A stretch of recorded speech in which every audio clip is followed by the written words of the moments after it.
So, Lucas, what's your story? I was raised Muslim, uh, now agnostic. My best friend is Israeli as well. Okay. Israeli Ukrainian. My half brother's Ukrainian. Yeah, it's like a lot of uh, especially recently. There's been a lot of let's say reflection on my heritage, I guess, and understanding like how the world is. So it's like it's made me really reflect on my place in the world, and like I've learned even more about like the Palestinian history and the Russian history. And I'm not going to discuss that. Okay. Yeah. Let's just kind of sidestep that whole conversation maybe another time. Sure. But it's made it's made me very aware of like how much the world is is fueled by like a lot of human nature. Let's say a lot of Okay. pride, a lot of envy, uh, a lot of things that like are basically when boiled down comes down to like just baseline character development and like trauma, and how that has expressed itself through generations, and how an ideology can grip a people as well. But that aside, um it's interesting, being me right now, I guess. Yes. Yes. uh Definitely. but yeah, the lifestyle I live is also like kind of it distracts me from it a lot as well. So maybe since our audience doesn't know about this, let me actually start from the story that you told me that very night when we were together until 10 a.m. in the morning.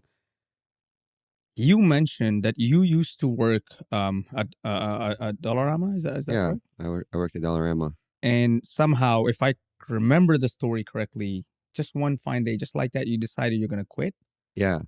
And I'm assuming you probably did not have much in your savings account Oh, then. I had almost like nothing. Basically, I was working at Dollarama, so it's like, So how did that happen? yeah, Like I was where young. did that come from? I was young, so it's like I was. This was like I guess in my teens. Uh, I was working at Dollarama, and I worked there for 8 months, and Okay. I worked there like mostly as like a cashier, Okay. and it was in one of the busiest Dollaramas in Toronto in 777 Bay. Okay. Just here in downtown Toronto. Yeah, Okay. downtown Yeah. Toronto, Triple seven Bay. Yeah. and it was miserable. It was like it was a miserable time because, well, it was miserable not just because I was working at Dollarama. I was just like very like kind of unhappy with my life at that time. Like I didn't really have a social circle. Um, I wasn't someone that was like would go out of my way to make friends or do anything other than like play video games and watch anime, and uh nothing wrong with that, but like that has to be supplemented with some real life socialization, especially um for example, talking to girls or having like a girlfriend, or something I really wanted at that time as well. And sorry, do you mind me asking? And for our viewers there, how old were you back then? I was like probably like around 18ish. Okay. Yeah. Okay. Yeah, so yeah, that really like one day I was at the subway on the way home, and then I I was just like, listen, this is not it. This is not it. Let's try it. Let's start kind of. And then at that time it was like 2 years after that Okay. is when I really started to uh manifest those ideas I had in the subway to take action. Like I'm like a lot of people, especially young people, are kind of impatient, but like I understand that impatience, and think that they have to change their life right now. And if they have the motivation to do that, if they have the motivation to change their life immediately and start working on themselves immediately, that's amazing. But just from my own experience, and I've seen it in others, sometimes that change happens slowly, but it does happen. It took me like 2 years after deciding to quit Dollarama to start a real kind of escape plan to have kind of a new life that uh, I really wanted for myself. With like I used to daydream about just having friends I could go out with and go to the movies with, and One of the reasons I didn't really have friends is because I moved around so much. Every year I'd have to make new friends in real life, and every year I'd have to lose friends. So after a while, just online friends became the people that I would see over the years, because it doesn't matter where they were geographically, they'd still be like in my social circle. But that made it kind of like a crutch, where I would just go to school, go home, not talk to anyone, go online and play video games. Uh, and and that like eventually accumulated into kind of a depressing life. Then like the seed of change was, let's say, planted, and then it was actually like 4 years after quitting Dollarama that I finally stepped out of my room to try to make a friend. And then like 2 years before that is when I started like really working on myself, trying to uh, you know find a better style for myself, think about like my like physical appearance, go to the gym more, things like that. That and then that accumulation 2 years later finally helped me step out of my room and then try to find a social circle. And then that led me into like a whole adventure, let's say. I guess the meaning that I'm trying to get at is, let's say you're in a position right now that you're very upset with your life, very depressed, and feel like, oh, I spent another day doing my depressing life. What am I doing? Why haven't I changed? Let's say you're reflecting again a week later and you still didn't make any change. Be kind to yourself. That change doesn't necessarily have to happen immediately, and you don't immediately have to take action. Eventually, yes, you should. And however, just be kind to yourself and patient. And if you do have like a goal, like work towards it slowly, and it's okay, because there's a lot of time, especially if you're a young person, especially if you're in your early 20s, even if you're not in your early, even if you're in your late 20s, even if you're early 30s, you have plenty of time to change. And like the change can be so dramatic still. Uh, and once you've changed, once you have that achieved that new life, kind of retrospectively, you'll see that um, you're almost grateful for how slow it was uh, in some ways. It's funny. There are a lot of things that you mentioned right now, which I would like to touch upon in a bit. But one of the things that I can relate to is when you said that you moved around places and you struggled with only making friends, and probably that was one of the factors, I'm assuming, that motivated you to probably um just probably have sit down with yourself and think about it and maybe plan something out. I'm not sure if you did that, but or was it just a sudden thought that it came to you and you were like, you know what, I want to be this person, or you just just dreamt of a better version of yourself with probably again having friends, a girlfriend, looking the best version of yourself, or maybe that was what you saw. But it's interesting for me. Why? Because I've never actually struggled with making friends. Yet there were other side of my life which I struggled with, which I'm not going to talk about because this is about you. But when I moved to Canada in 2020, this was during the midst of COVID. COVID was at its peak. People were sitting at home, and I had a different version of Canada in my head. And most of the people probably from my continent have this assumption that people in Canada would be partying, would probably not have any difficulty making friends because they're just out there and there's a lot of things to do. You can go to restaurants, pubs, clubs, which you generally don't find in country like where I come from, Pakistan. So for me, it was like probably people are more friendlier, which they are, but having the issues that you had, this was something that I was just completely, not aware about. And now when I came to Canada, to my surprise, when I was meeting people and I asked them, yeah, let's go out, invite your friends. I actually have some people back then who would say, yeah, I don't have any friends, it's just you and me. I was like, how come you've lived in this country for maybe your whole life? How can you not have friends? I'd make friends, but they'd be just like very temporary. Hmm. And after a while, because I moved around so much, the desire to continuously just find a new friend group every single time became less and less appealing to me. Okay. Now for people that like I could speak to like some of the stories I heard that people that like let's say stayed in the same town and still managed to not make friends. Um, a lot of those people like kind of may have like some social awkwardness that takes a while for them to grow out of.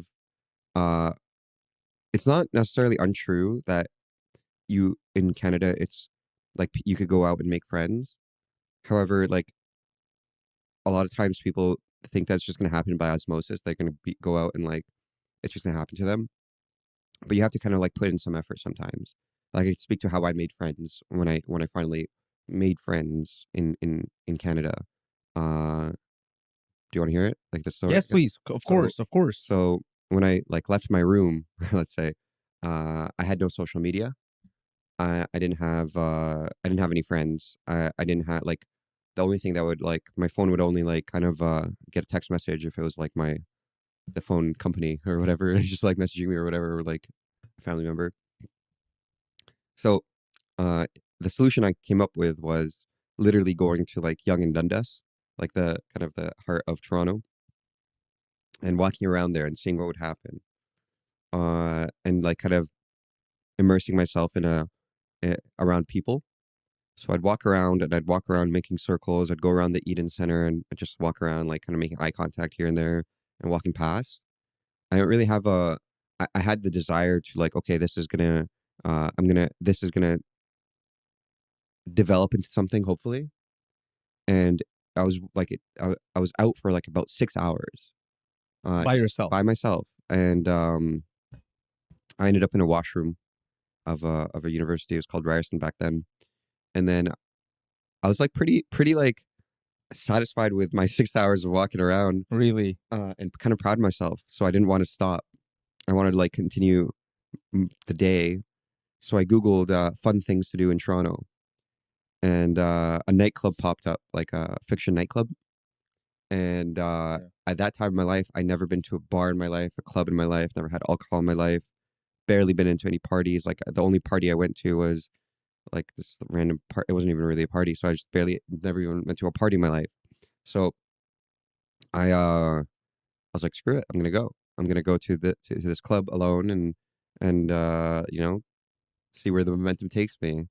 And I stood in line of Fiction Nightclub, and I felt like really like kind of out of place. I felt like, okay, the people here in this line with me are people that have been doing this. You know, these are the people that are social. These are the social people, and I'm the non-social, no friends guy.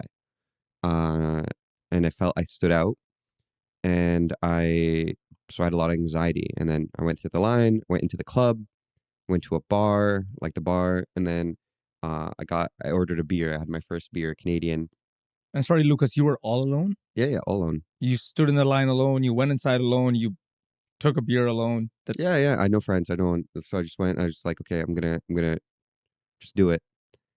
And yeah, and then I had my beer in my hand, and I was on like a one corner of the club, and I'd stand in one corner for 15 minutes, and I'd be like, all right, now I'm kind of weird. The people are like, they noticed I've been standing here so I'd go to another corner. I'd stand there for 15 minutes, and I just went through like bounced around the corners, and then eventually maybe it was the beer that hit finally. I got that courage to go into the dance floor. I went to the dance floor and I was like, bobbing my head a little bit. And then I realized, I kind of like the music and the vibration and all that stuff. And like I noticed I started like looking around more. And then something about me is like um I'm pretty intuitive and pretty aware of my surroundings. And at that time it was like this skill that I had that wasn't like really manifest fully, but I still kind of had the like the beginning of that skill being developed. So I would notice people, I would look around, I'd see, okay, these people are pretty like chill, no one's like really, I'm not getting bullied here. No one's like, oh, like, why are you alone? And then, yeah, from that, I just like kind of had a good time. And since then, after that, I went back like the next week and then kept going, kept going, kept going. and Uh, all by yourself. yeah, for like the first, like, let's say 2 months, No way. it would be by myself. Uh, Actually, after like 2 months, there was this time I was like, because I wouldn't really talk to people too much. Uh, I would just kind of go and like kind of be like a introvert in the club. Uh, And after like 2 months, I was like, okay, I want to go out with a buddy. And I was like, I still had no social media, and I didn't really know how to get someone to go out. So I made an ad on Craigslist. Okay. I was like, hey, I'm going out to a club tonight. Does anyone want to come? On Craigslist, On Craigslist. where people actually sell things. Yeah, I don't know. I just made it. I was like, Wow. because I didn't have like a Facebook or Instagram or anything. So I was like, all right, Craigslist. And then I like just like, hey, who wants to like? And then this guy, I was like, yeah, let's go. And the guy turned out to be like, he's a nice guy, I guess. But we didn't hang out again after that night. But anyway, eventually, um, Do you remember what year this was? Like, this was 2018. okay. Uh, Now we're going towards like 2019.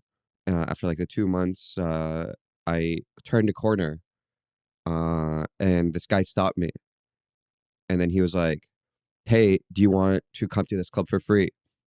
And at that time, I didn't even know you could go to clubs for free, because I was paying $20 cover every time, and then I didn't really believe him. I was like, what do you mean? And then he's like, "Yeah, I could get you into this club for free if you come next week. Here, take my number." I was like, "All right." Random person. Random person. And then the next week, I was like, all right, screw it. Let's see. This guy comes out of the club, brings me in, gets me free entry, and brings me to a booth and gives me a shot. And I'm like, wow, what the heck? What is this? And he's like, yeah, I'm a promoter. And I'm like, okay, that's cool. I didn't know what a promoter was.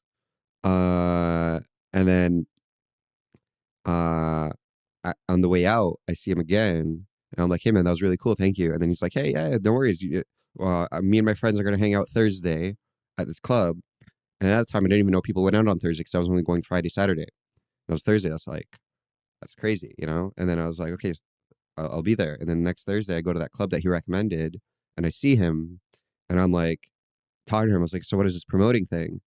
And then he's like, "Oh, like we're starting a new club next week. Do you want to help us?" And I'm like, "Wow, okay, sure." And he's like, "Yeah, talk to those guys. Those guys are like his boss." And then they were in the club, and there's like these two guys, and then I go up to them, and then they like basically they give me a chance. They're like, "Yeah, come to the club next week, and uh, yeah, like do promoting." And I'm like, I still didn't have any social media or anything. And I was like, oh, hey, this is like kind of a cool little side quest. And then the next week I go, and before the club is open, like I'm there, and then the other promoters are there, and they're just like kind of wrestling on the couch, like all together. And I'm looking at them, and I'm like, wow, these guys are like super cool. At that moment, I was like, I want to be their friend. I didn't really have a desire to be a promoter. I just had a desire to, hey, like these guys look like really nice I just want to be guys. friends with Be them. friends with them.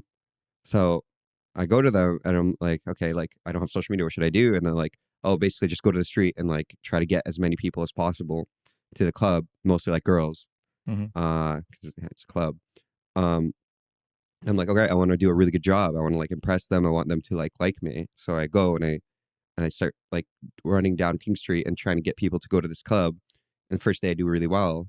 And then since then, it's just like week after week, I'd go with these guys. Eventually, one of them got me to start an Instagram. And then they became, over time, my best friends. And like, that is like my introduction to being a promoter, is like Okay. seeing these guys and wanting to be their friend. And then working with them to get them to like me, to be their friend. And then now it's this whole thing, 6 years later. Wow. Wow. That's incredible. I didn't know about that. So, what is your suggestion to people who probably aspire to become like you today and who also have difficulty going outside and just having a conversation with anyone? Because you mentioned that you went outside on the King Street. I don't know if some of you are in Toronto, my viewers, but if you happen to be, you know where King Street is. That's basically where almost every happening place is located, clubs and all that, bars. So it was your first day and you went outside. How did you approach people? The first day when I was Yeah, promoting, like what were you saying to them? I was literally just, I went up, I would go to them and be like, hey, there's this new club called Love Child. It was called Love Child. it just opened. Yeah, it's free entry. Okay. And at that time, they had this promotion where it was like free drinks before a certain time. So it's like a very easy sell. Okay. It And this was was 2019, this 20, before COVID. yeah, before COVID, Before COVID. 2019. And yeah, so it's like it was an easy sell, and I was like very motivated, Okay. uh, because I was very excited that I met these You're guys. yeah. Yeah, so I was like, and they have really great energy. These guys. And you're young too at this stage, right? Yeah, You're yeah, probably, how old were you back then? 22, like 23? 23 ish. Okay, yeah, this is probably the peak of your excitement, energy. You have everything inside going, and you were never exposed to a lifestyle before where people are going to clubs, partying, women, and drinks, and now you suddenly see that coming to you. So you obviously go outside and do your Yeah, best, right? yeah, and this is like after 2 months of going out alone, and like I had some momentum built. Okay, Yeah, like in those 2 months, like I danced with some girls, okay, like girls showed me some attention, okay. so I felt like the momentum was there. So I guess it was like like the accumulative like energy was released into those streets that day, and I would Okay. go up to people and I'd just like talk to them and be like super like energetic, and no one would even know that I was like a total introvert and like total like hermit only a few months ago at that moment, I still because can't believe it, by the way. The yes. lifestyle that you have, I'm gonna share. I've already probably have this shared already on his Instagram handle. If you look at his lifestyle right now, you will never be able to tell whatever his story is right now is true, because it's just so hard for me to wrap my head around, from being someone who's shy, no friends, and right now someone who does not have time to sleep. We were just discussing this in the car. You don't have enough time to sleep anymore, or probably look after yourself because you're so engaged with people. And it's like you're just surrounded by people all the time. Like, it's right now it's hard to get you alone, which I'm fortunate right now I have you alone, because probably when you wake up you have a lot of people around you, or you're going doing things out. I always look at your Instagram, you're busy doing a lot of things, and back then you're telling me you did not have a girlfriend, you did not know how to talk to women. And there are a lot of people who struggle with this, by the way. And the key point in this that I want to highlight in particular is, Lucas, you're a very good looking guy. Okay, you have probably one of the best height, that I would say. It's not, you're not in the short category. You're tall enough. You're good looking. Yet a person like you struggled with having to talk to women. So let alone imagine a guy who probably already thinks that, oh yeah, I don't look good. I'm not tall enough. I'm short. I don't know how to go out there. So I could only imagine what those people go through. I'm Mhm. not saying that I'm the best too. By the way, I've struggled with this at some point in my life, but still, I did not care as much. I'm more vocal, so I get my things done through the way I speak. So and I don't even care if I get the 10 out of 10 women. Back then it was like, yeah, as long as you get some, be it a 4 or 5, that's okay. But for you, I would say you're one of the nicest looking people that I know, at least, or I'm friends with.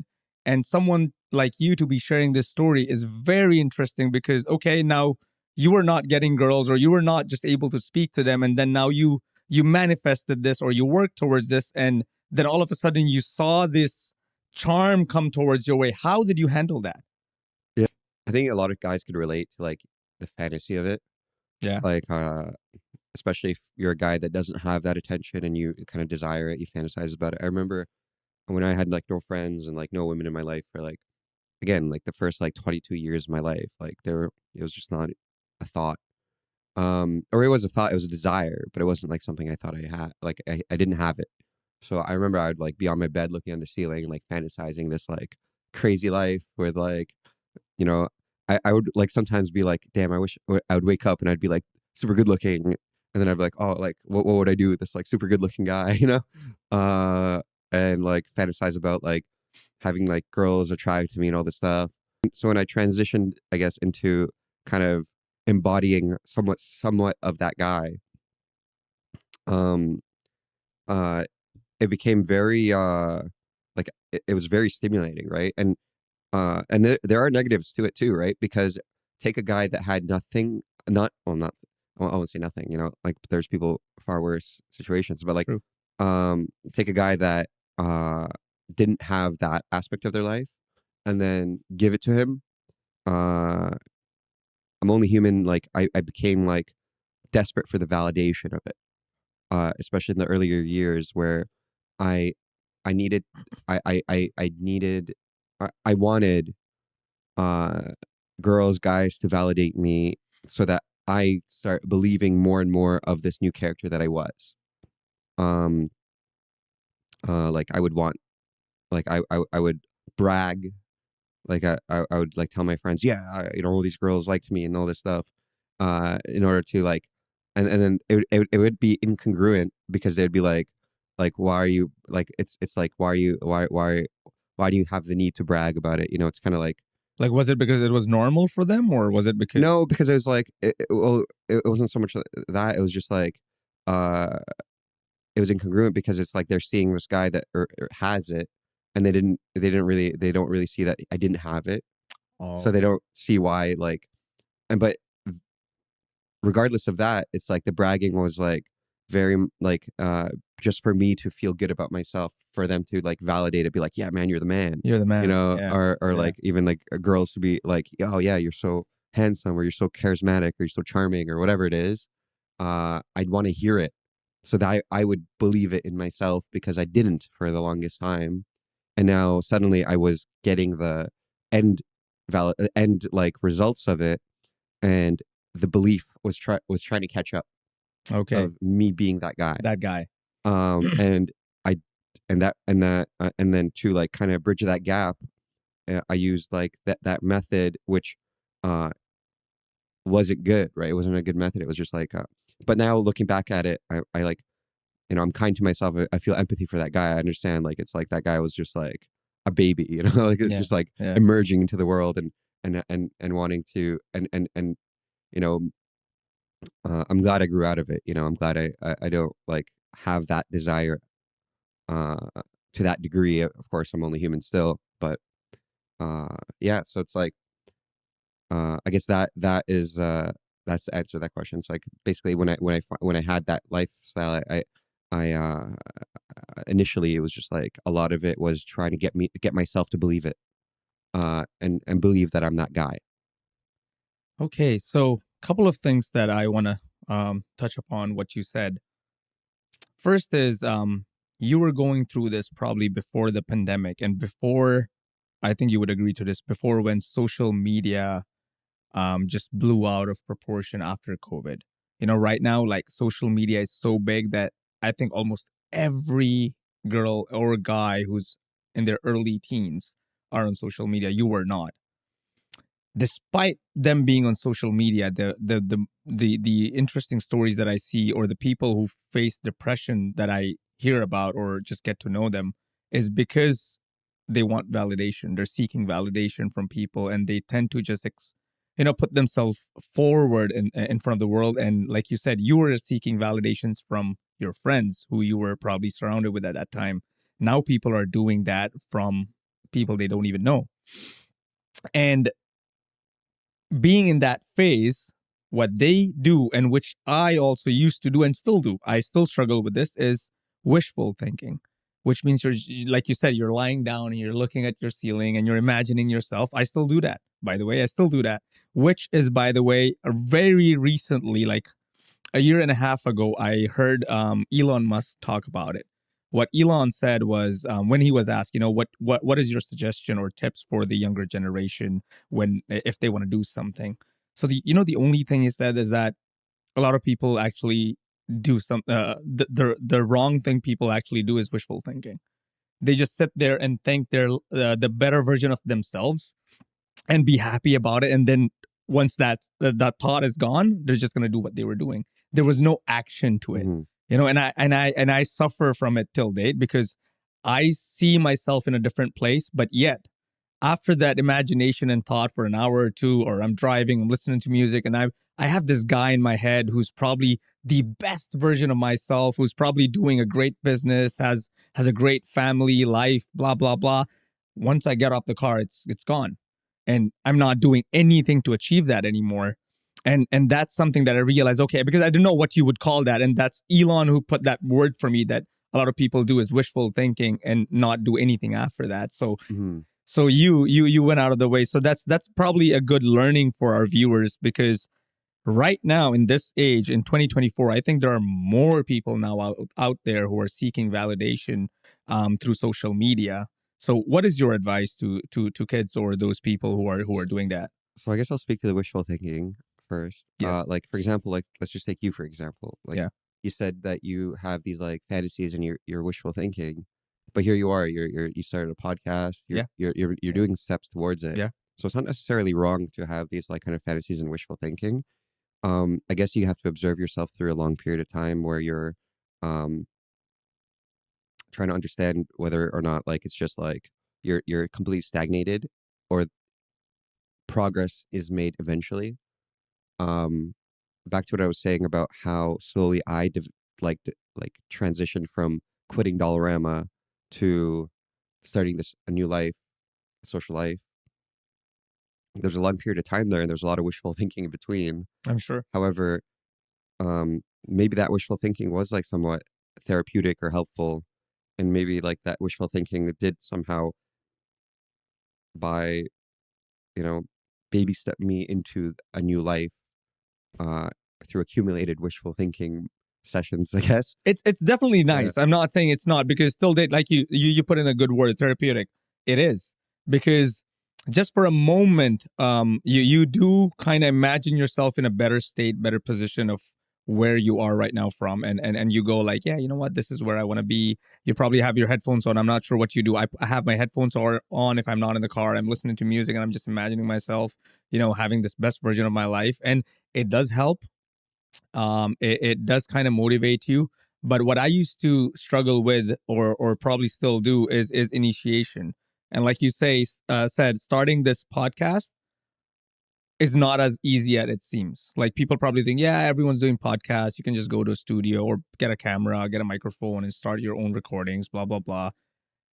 Despite having all those facility, money, because if you also look at my lifestyle, you follow me, it's not public, but there's no questioning that I can't talk. There's no questioning that I can't make friends, and there's no definitely questioning that I'm not out there.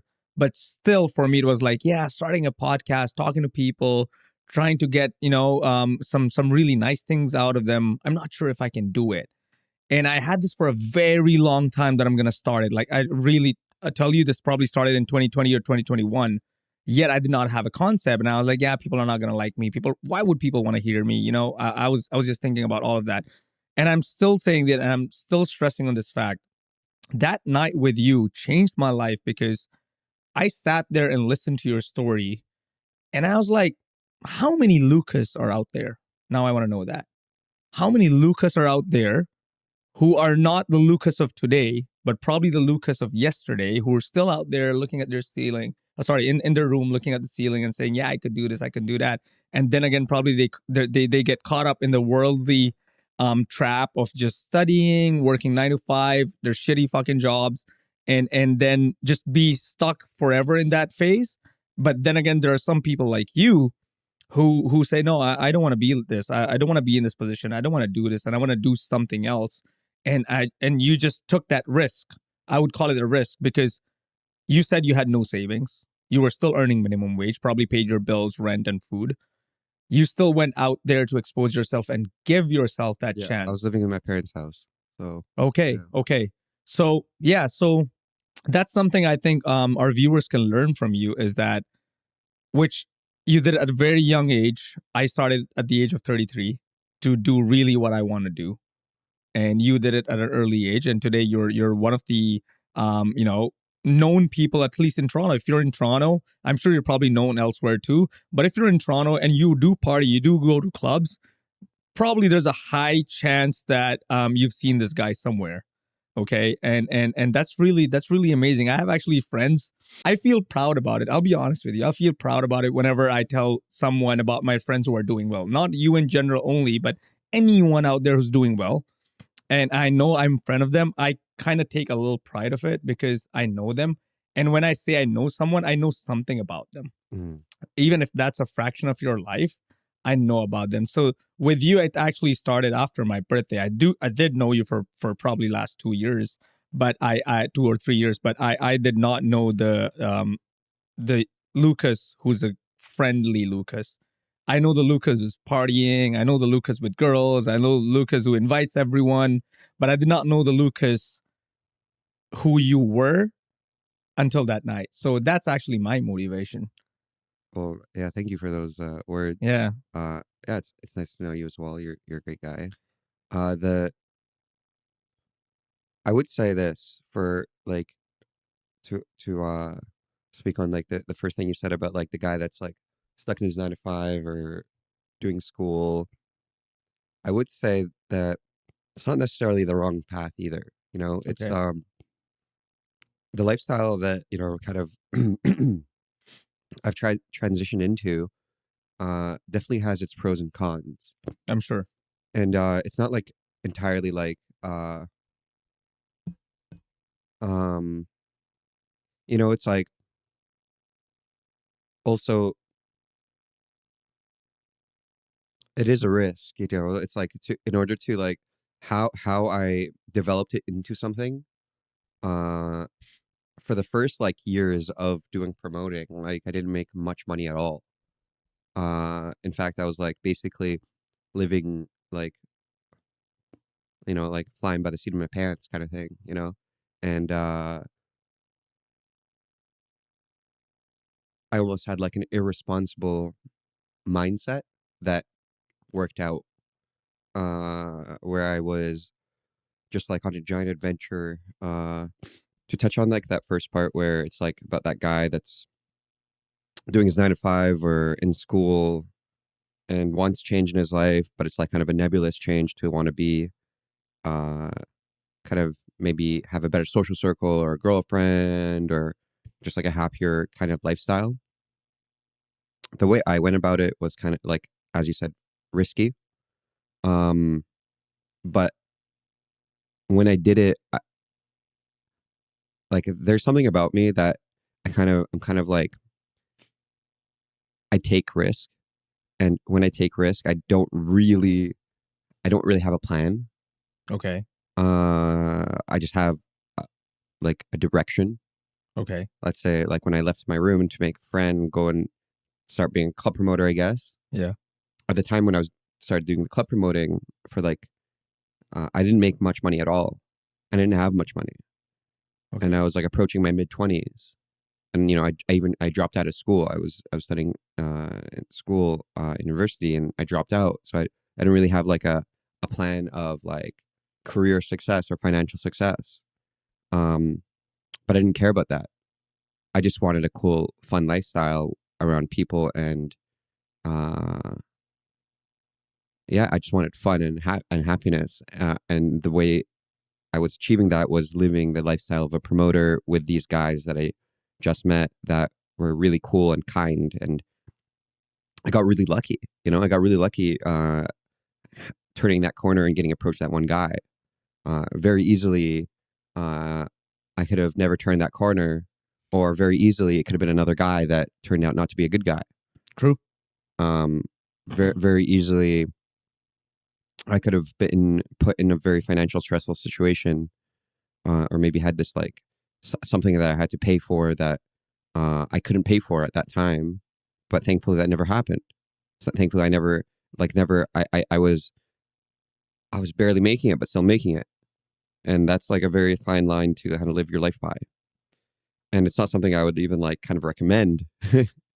uh, Why not though? Like, don't you think that age is, again, I haven't done anything as such. I haven't taken really huge risk in terms of my life in sorry, my career, but I've taken other risks, the stupid ones right. that would probably jeopardize myself like my entire life. I've done that shit. Yeah. But that's something that I'm not proud of, something that I would not tell people to do. But in terms of career, I've never been in that position that I want to take this risk because I've always been blessed somehow, somewhere to get something that I wanted to just for survival. So that never really crossed my mind that I should go out and do this. But you did at the young age, and you're saying something that you would not recommend. Don't you think I, that's actually the right age? I wouldn't recommend it generally. like especially like for example, if it's like someone that had like let's say you didn't have a job, like promoting was paying me at that time like a couple $100 a week, Really? a couple $100 a week. I didn't have to pay rent at that time, Because thankfully. you were living Living for with, yeah. I didn't have uh I didn't have major expenses. Uh and I got lucky with a good friend group. Um not to like discredit my own effort. Like I put yeah, effort of into course. like developing myself and being someone that that friend group would like as well, right? Okay.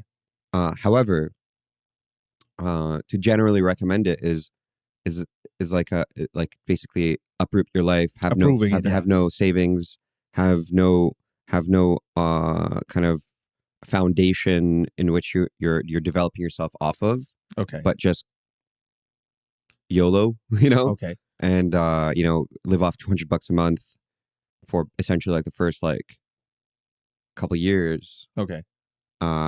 was not something I would Recommend. recommend. I guess just like in general, right? Because you you look at like stories like mine and it worked out, like thankfully, right? True. But I guarantee you there is that other Lucas that it didn't work out Didn't for. work out for him.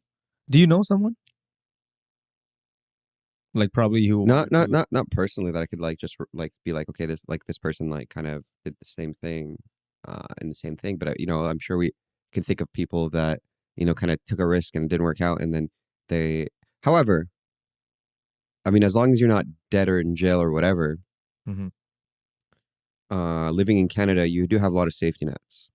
True. Uh, Now, your risk tolerance, I guess, has to be basically you determine it. Like, for example, if if I were to tell the Lucas of the past I don't recommend it, I wouldn't have listened to myself. It wouldn't have mattered. I'd be like, or whatever. I don't care if you recommend it or not. I'm doing it. Okay. It's just because that's what I wanted to do. So I did not know anything about that. So I'm sure a lot of viewers out there are like me, who would just be like, what's a club promoter? What do they do? And if they do they make money? And if they do, or really, is it sustainable enough to live in Toronto? So those are probably some of the questions that people would have. Yeah. So I want you to touch base upon that. Yeah, absolutely. So most club promoters don't make money. Like, don't make that much money. Okay. Most club promoters quit pretty early on Okay. because, yeah, you're not making much money. You usually start as like a sub promoter. That's what I started as. Okay. To another bigger club promoter. Can you distinguish the roles and responsibilities of a promoter and sub promoter? Yeah. So they essentially have the same roles, but the promoter has just more connections and is like has the contract with the club Okay. and is just a bigger presence, probably brings more people, sells more booths, bottles, etc. A sub promoter is usually someone that's new, gets paid uh, not that much, and kind of has it's like the proving stage, Okay. the proving stage It's of like like an assistant manager and a manager, more or less the responsibility is the same, but it's just because their years of experience is lower, so you're still an assistant manager. yeah, exactly, Okay. exactly. It's like an apprentice. Okay. you know? Okay. And I'll tell you a few stories about that. So, um, like personally, how I went from being a sub promoter to like to having my own like company is I was working as a sub promoter for this company called Party Life that my friends owned, and they were they didn't really take promoting that seriously either. Okay. They were also kind of doing it for fun, and making money, but wasn't their like ultimate goal to be these big promoters. I know they sometimes fantasize about doing something more, but they didn't really scale it to a degree that you could, and very rarely it is scaled to that degree. But going back, as I was a sub promoter for them, I uh, I was just like I was just like trying to get as many people as possible to the club. Before I had social media, I would go on the street. After the social media, I would still go on the street, but I'd also like start adding people on my social media.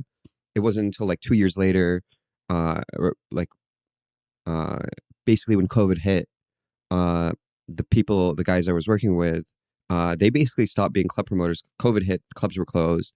And then they started, because they're very intelligent and entrepreneurial, Okay. and being around them actually really developed me as well in Okay. terms of being entrepreneurial Okay. and starting businesses. Okay. They started doing e-commerce. They started doing drop shipping, Nice. especially this one guy, Boris. He kind of led our friends in that direction, Okay. where he started doing like drop shipping and like, you know, very small, like unsuccessful shops. And then after shop after shop, eventually one just really took off, really took off, and was making ridiculous money. Nice. And that opened our whole friend group's eyes to the money that you could make online and in the world and in general. Okay. And that motivated another member of my friend group, Daniel, to work with Boris and then eventually open his own thing. And then another guy and another guy. And then they like me, I like started dabbling. I don't know, something about it. It wasn't for me, I guess. Or maybe I was too lazy. I don't know. I still kind of have some like I guess maybe regret. I don't know, but like I don't say the word regret because people are like, don't live your life with regrets. But I don't know. No, no, that's good. Maybe it's some regrets that I didn't also go as hard as they did on the drop shipping. Okay. But regardless, I kind of went in another direction because I wasn't done having fun. Okay. They they were club promoting and like partying for years before I met them. Okay. So they maybe it was already out of their system, and then they're like, when COVID hit, they're like, hey, time to buckle down and start this business, Mm-hmm. and they did. And And you were just starting off, maybe. I was basically like 2 years in. I was like, COVID hit, you know, Damn. damn. But then, you know, once COVID hit, I actually moved downtown.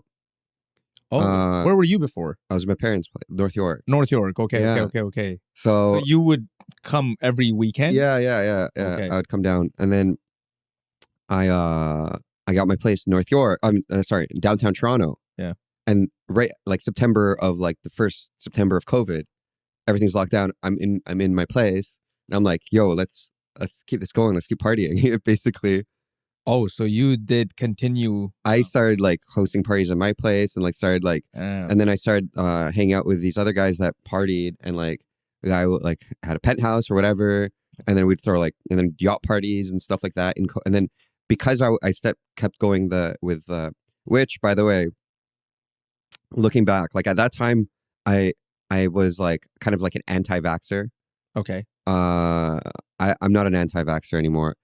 Really? No, not at all. That's a surprise. Okay. Yeah. I was actually not an anti-vaxxer before. Now I am. Oh, okay. It's the opposite with All me. right. All right. Yeah, and I regret getting taking those jabs because now all of a sudden the government said, yeah, you know, a lot of people are talking about, yeah, it was bullshit and you could have done it without it. And people who did not get it I don't know. are on the same boat as we I think are there's a right lot of now. misinformation and propaganda around that, and Yeah. and from the sources I've looked into, it's like it was legitimate and it did save lives, and it was irresponsible to like kind of party too much in COVID and stuff like that. Okay. Though I did, you Yeah, know, you did. I Yeah, did. which is I don't know. why I think they can't even hold you accountable for it anymore. It's gone, right?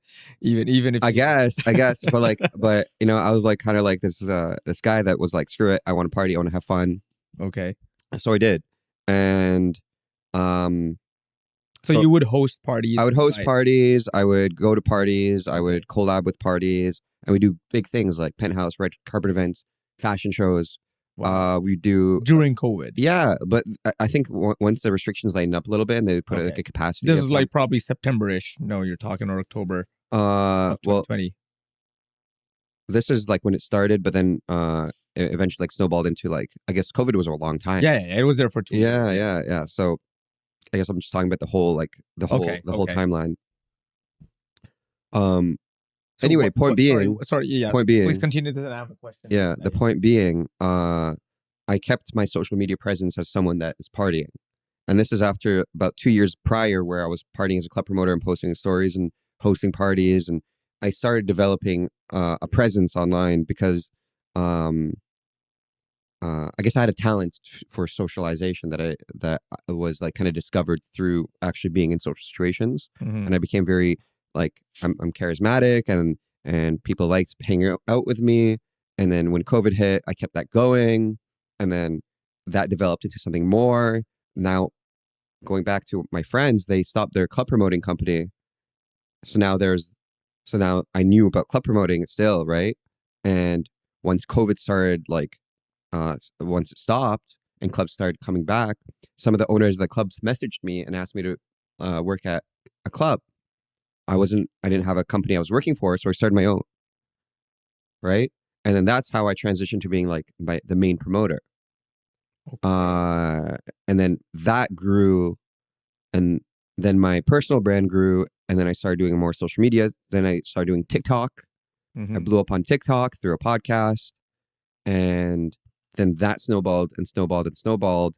And then I started another business. I started being like a life coach, Yes. and then that's what really like, uh, and that life coaching business, um, was like the main pillar of actual financial success Okay. that I experienced, because uh, I was inspired by how much money my friends were making doing their online business, and their like the money that was coming in stopped being something of a fantasy that, oh, only like the super rich can have this kind of money. But like, Mm. I've seen it. I've seen my friends go from zero to that. Yeah. Then I started building a business, and then uh, growing that, and then making money through that, and using my which now turned into an events company because I was doing more than clubs, Okay. as basically marketing material, lifestyle, and like social proof for that business Mm-hmm. of life coaching. And then I continued doing social media, and then that, I guess, snowballed into, I guess, something that you'd probably want to talk to me about, like the AI stuff. Yeah. Yeah. Yeah. So yeah. We'll reach to that part in a bit. Um, Something that I'm also interested in is relationships. Hmm. We discussed about this in detail, and I still there are some things that I don't agree with what you said, but I respect actually all of my friends. The good thing about me and them, it's equally. I think it goes both ways. It's not only me. The friends that I have are also very nice enough to understand that even if I don't agree with their views, they're still allowing me to speak about it and accept me. So similarly, you're one of them that when I told you that I don't agree with some of the fundamentals that you have in relationships, especially the part when you talked about monogamy. Right. So would you like to talk about that and tell our viewers exactly how that view came to you and why and how Yeah. So monogamy. I'm not against monogamy, even in myself. okay. Uh, I haven't like eliminated any paths really. Okay. However, there are like some facts you kind of have to contend with. Okay. Uh, like for example, or close to facts, at least peer-reviewed studies. And just I want to give a background why I'm touching base upon this because we're not going to take any names, but I saw you in a very healthy relationship. At least that's what I used to see. And she was very beautiful, probably still is, and you guys look together. And even though we never talked about it ever, and I never came up to you and said, "Oh yeah, you know, you guys looked good together," but I used to see your lifestyle. I used to see you guys, you know, just probably other than your club life, you would go with her probably to parks, Yeah, malls, and things like that. So I would generally, as an outsider, assume, oh my god, this guy, okay, got everything sorted. He probably started from here, and now is a promoter, and now he has a partner now in his life, and he's probably going to pursue this to a better stage. And then all of a sudden, I see that yeah, nowhere, and then you told me about this. So yeah. So yeah, no.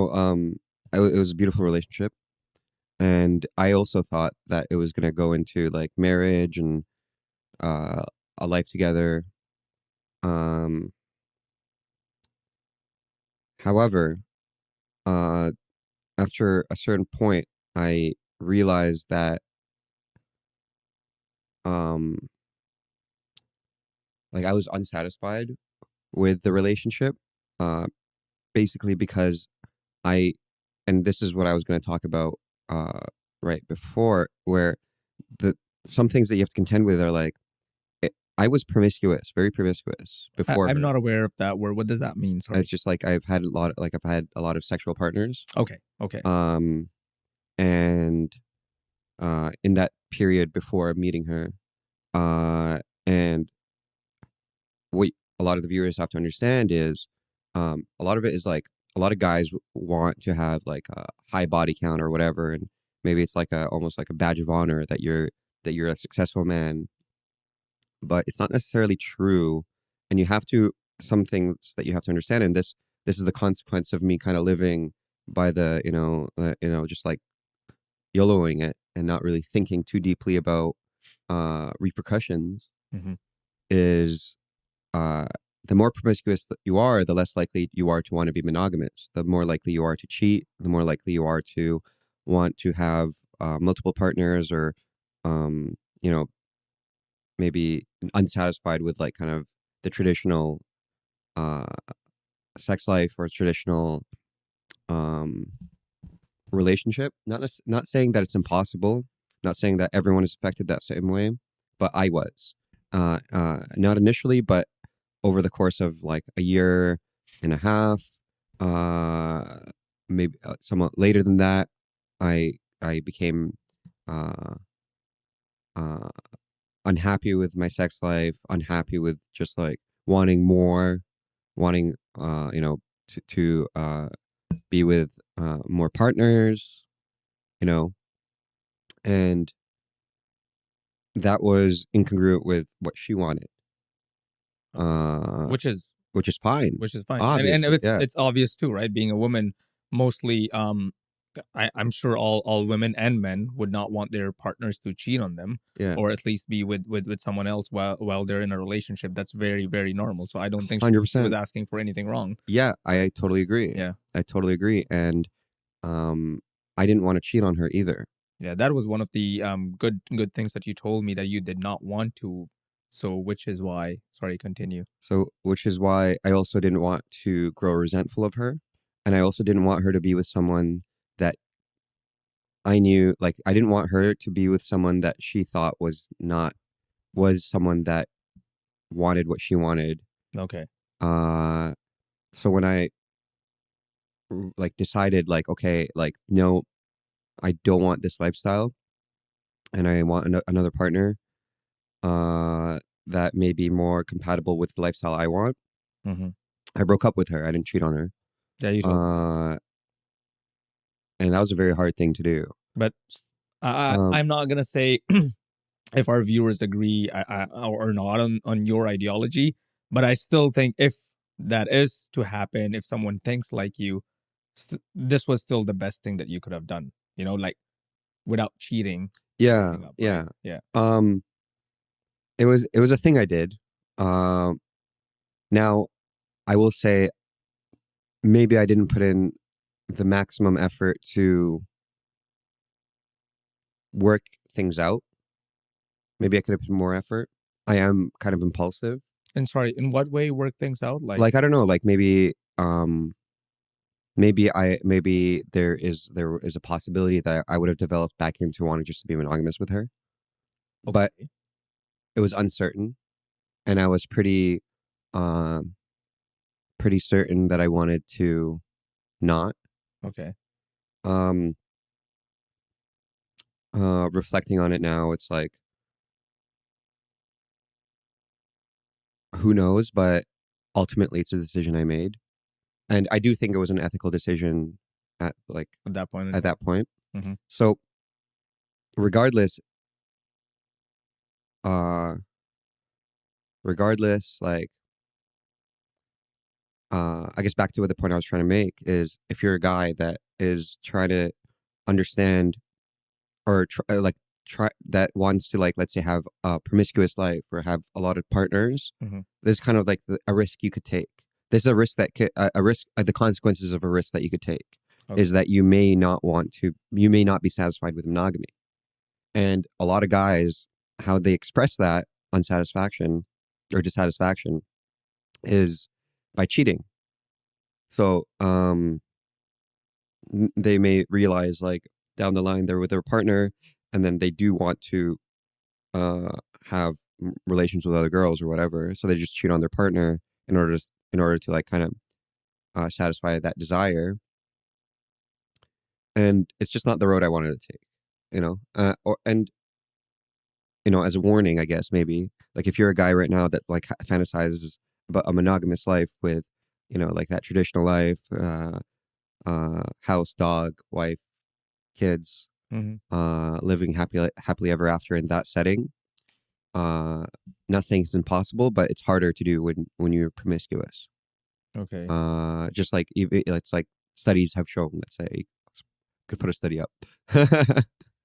So, Lucas, is this because of your the line of work you are in? Is this what you think why you have this ideology, or is this because you as a person have just outgrown the person you were before, and this would have? Do you think you would still have this thought if you were not in this line of work, like being a club promoter, be surrounded by beautiful women all the time?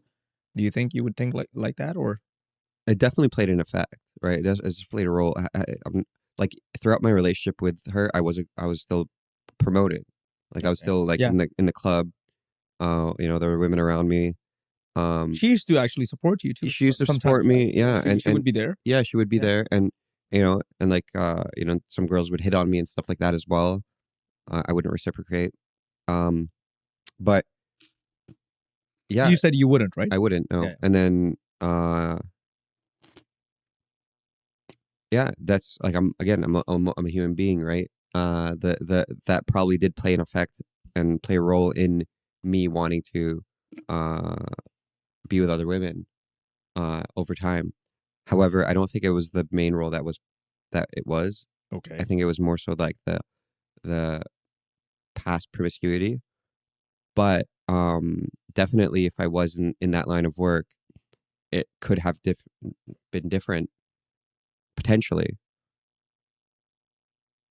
Uh yeah, so but I guess I'm faced with like two choices or a few choices, but like here are two of them. You know, if I like stop that line of work Hmm. in order to kind of see if that is the catalyst for me not wanting to be monogamous, but which by the way, I still didn't discredit monogamy. There could be that girl that makes me monogamous and like I'm just satisfied with just her. I see that as a potential. Okay. Um Now the other avenue is continuing that line of work and finding someone that's more congruent with that lifestyle, Okay. which is also a possibility. How would that work out? Like, if you find one, how do you think it's gonna work out? Like, I want to understand. Like how do I think? Yeah, how do you think that's? Are you actually in a relationship right now? I'm not. Okay, so if you happen to be with your ideology right now, a girl comes to your life that you want to have, who you think is gonna fit that category. So how do you think that relationship is going to look like? Like, what's gonna happen? Like, I would just want to understand because it's so alien to me right now. Right. So I just want to understand. I'm sure a lot of viewers out there would not even understand this just like me. So I want to understand, what do you have in mind? Like, if you have someone who's going to be accepting of this, so how would that relationship look like? It's hard to say, right? But like huh. So basically just like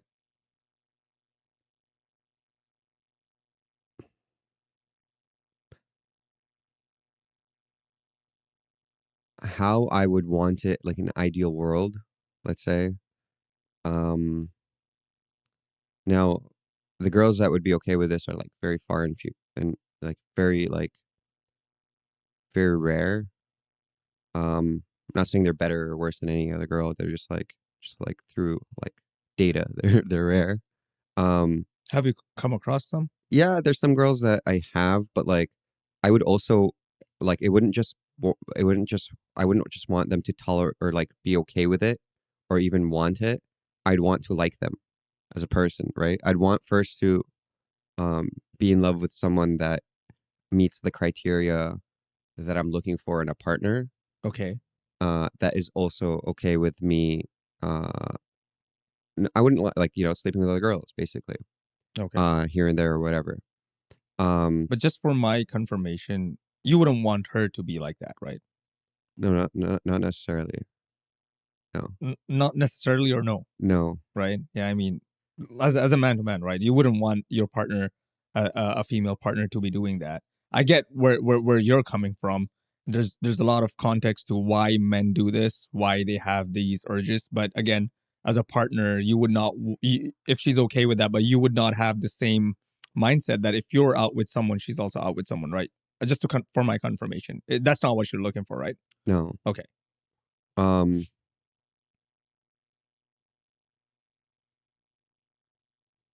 Yeah. I guess back to what I was saying is like Yeah. the person has to meet like a very like strict criteria of me liking them as a person and falling Okay. in love with them. Okay. So the love element, you like that, you want that in your life, Yeah, right? yeah. And again, I'm not even sure if necessarily I don't want to be monogamous with someone. Maybe like that last girlfriend that you're talking about was my first girlfriend ever. No way. Yeah. I would never tell. Yeah, she was my first girlfriend, my first love. Um just, maybe it was just her that I didn't want to be with. I don't know, right? I'm still not I'm not trying to I don't think I know everything about that relationship Okay. and even about myself or her or Okay. relationships In general. or humans. Okay. Have you sat down and reflect on it? Like, I'm Yeah, I sorry to have bring this up right now that you're talking about this. I'm not sure if you've actually personally sat down and reflected on this. no, I This have. you have. I have. However, I think, there's always more reflection to be made. Okay. Um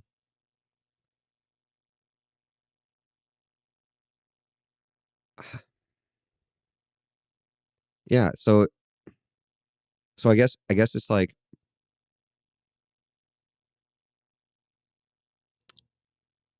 I understand that it's not like common Mm-hmm. to like to be in the position I'm in, Yeah. and It's want not. I can tell you that. and want like and I want and try to find a partner that's like uh compatible with the lifestyle I live Mm. and Mm. the desires I have, and I wouldn't ever want my partner to compromise on something, especially that big, Yeah. in order just to be with me. And if they're suffering because of what I want and they're just putting up with it, or um, you know, I wouldn't want that. Yeah. That is So psychologically yeah, frustrating. so Yeah. and I believe I'd realize it or communicate, and the partner I'd want ideally would be someone that's communicative to begin with. Yeah. I really like someone that is, uh, witty, intelligent, clever, communicative, can stand their own ground, isn't just like someone I push around, Mm-hmm. someone that could teach me stuff, Mm-hmm. um, hold their own, and isn't, just basically someone I walk around and parade as like a True. doll or whatever. True. That's not something I'm looking for. So the person would have a very strong character themselves. Okay. So they wouldn't let me push them around to begin with. So I'm not. So it's like finding someone that's like that The is right the balance. right balance, right? Yeah.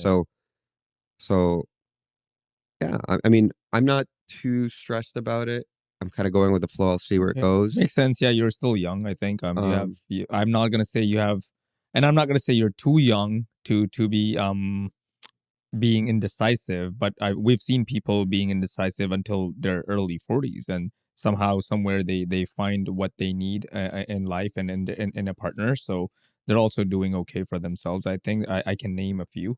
But you being in that position where you're not clear yet as to what you want, I think it's perfectly okay, and which is why I wanted to understand, because I'm not aware. I don't know anyone other than you. I'm sure there are a lot of people out there either are like you or know someone who's like you.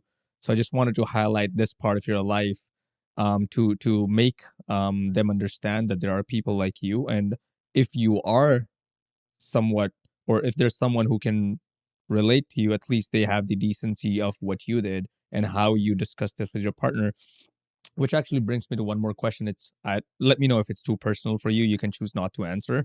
But during that relationship, when you used to party and she used to be there, and like you said, women would approach you and they would come to you and they would try to maybe flirt with you or show their that they like you, and you choose not to reciprocate that.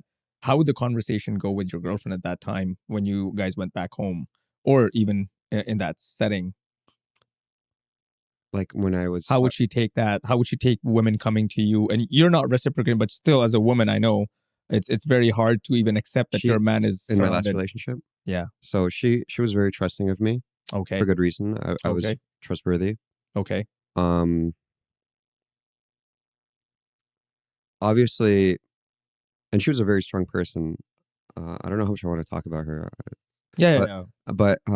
but she was able to like at least compromise. I don't know if I'm saying that wrong, but like at least like try to. She basically trusted and loved me to such a degree that it didn't at least outwardly affect her that much. Okay. We never really had big conversations about, oh, like who's this girl was. So no fights associated with that. Never like No like arguments. I don't think even one. Wow. Yeah. That's hard, by the way. I tell you that. I And know a lot of people who fucking get only text messages or Instagram DMs, and the girl would just blow I fucking. don't, yeah, she's like never questioned my loyalty. Okay. Not at least So not to that's the on you, girl. actually. That credit goes to you, I think, and to her. Yeah, I I mean, never for questioned her loyalty either. okay. To just speak on that is like if there's like if you're in a relationship and let's say your girl goes out on a girls' night out Mm-hmm. and then she comes back and then you're like try to like interrogate her on every single thing, Mm-hmm. I Mm-hmm. think you're already kind of like that's not a good sign in your relationship Correct. because Yeah. if you don't trust your partner and you need to interrogate them and like kind of play mafia with them in order to get them Mm-hmm. uh, to try to like expose some disloyalty or whatever, Yeah. Yeah. you're already on the wrong page. Correct. Um, when I have a partner, I will like trust them until proven wrong. I would never want someone that I don't trust. If my girl's going out on a girl's night out or whatever, I wouldn't like, I'd just be happy for her, just, have a good time, whatever, come back. After Sure. she comes back, we just hang out. Okay. Um, and then I would want the same because, yeah, um, yeah, I would want them to know me well enough that they trust me as well. Nice. I don't know how comfortable you would be discussing this part of your life about your childhood, and you said that you were basically a Muslim, Mm. or at least believing or belonging to Islamic faith, and right now you're probably do you believe in God right now? I'm agnostic. Like maybe there could be, but not Okay. one that has been written about like I like in the books that we have. Okay. And again, this is not to offend any viewers with faith in any religion. It's just people have their own thoughts. They have their own ideology as and when they grow up. So and again, if you when you were growing up, you were you brought up in a household that was religious? Was it Yeah, so they kind of went through phases where my parents were really religious and then not religious and then okay? um Both are from Islamic faith. yeah. Okay. So my mom was from a place called Tatarstan. Sorry, Tatarstan. I don't know So about. it's like a place in Russia, like a it's like Muslim belief, like Okay. like how like Dagestan, Yeah, like yeah, yeah, yeah, Khabib and stuff, yeah, yeah, yeah. kind of similar. Okay. Um, so yeah, so they they yeah, so like we did Eid and like I've done Umrah twice. I've been to Mecca. Really? Yeah, Yo, I couldn't tell, bro. I couldn't tell. I swear I couldn't tell. yeah. Like I used to pray. I know Like you some still remember the surahs. I prayers? still remember the prayers. Okay.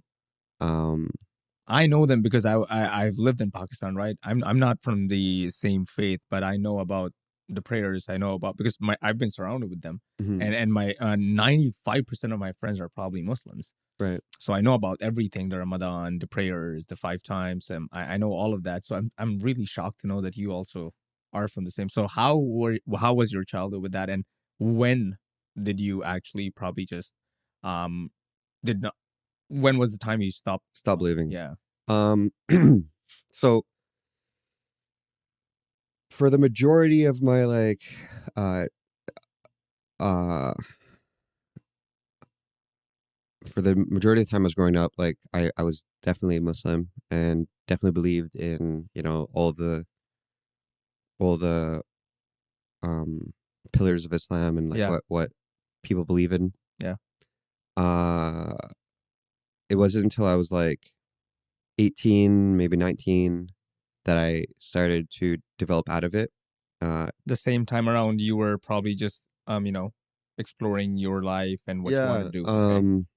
I started developing out of it because I'm also like a very like kind of, not to say that, I don't want to like disrespect anyone, Yeah. but Yeah. I'm like a very logical person, Okay. Okay.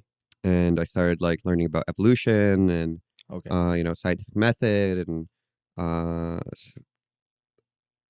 digging deeper into like some of the claims, some of the Islamic religion was making, and a lot of it was not believable to me, Okay. and I couldn't I couldn't like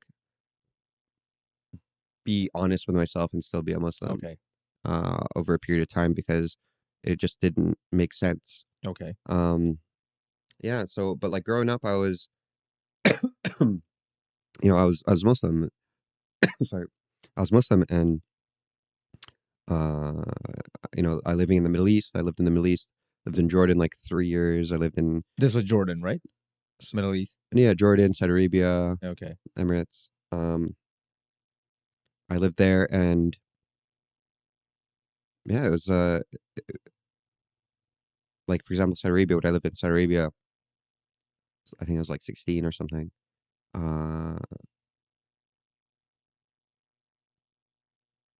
Actually, I didn't really like Saudi Arabia because I don't know. I went to like it was just like a very boring place to live at the time. Yeah, a lot of people say that about the country. Now they say it's different Apparently, yeah, after MBS, yeah, Muhammad bin yeah. Salman. They I said they hear actually changed the place altogether because probably he's young, so he understands how humans need certain element of entertainment, which is probably not too extreme but not too restrictive at the same time. So I think he's probably doing a great job. A lot of women feel better and safe now in Saudi Arabia just by going outside and doing what they want.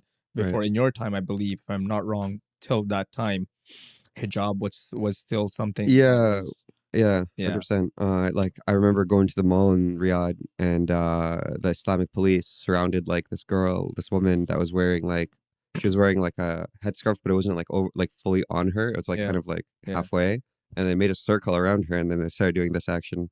It's like, Oh, yeah, just reminding them to yeah, do it. yeah, Yeah, I know about that because I happened to be with someone in the early 2010s and she lived a life in Saudi Arabia, and she used to tell me how strict it was over there, and I never believed it, but yeah, she used to tell me stories about moral, she used to call it, I think, yeah, the Islamic police, sorry, not moral police, Islamic police, and how also, by the way, she used to tell me disgusting as it was, despite being, the land of where the holy place is, there would still be men out there, even when you're wearing those abayas and burqas, still actually try to hit on you or talk trash about you. Was that true? yeah. Well, I remember one time I was in like the entertainment district, which not much, it was just coffee shops. Okay. And I was walking down the street with a couple guys.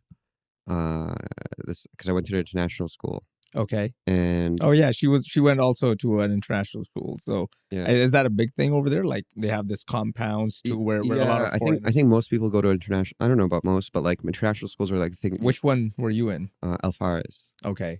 Al Okay. Faris International School. So I went there, and then some guys from school invited me out to like this coffee shop area. And we Okay. were there, and I remember this guy came in with his motorcycle and tried to like pick up a girl, and it was just like it was so funny to watch. Nice.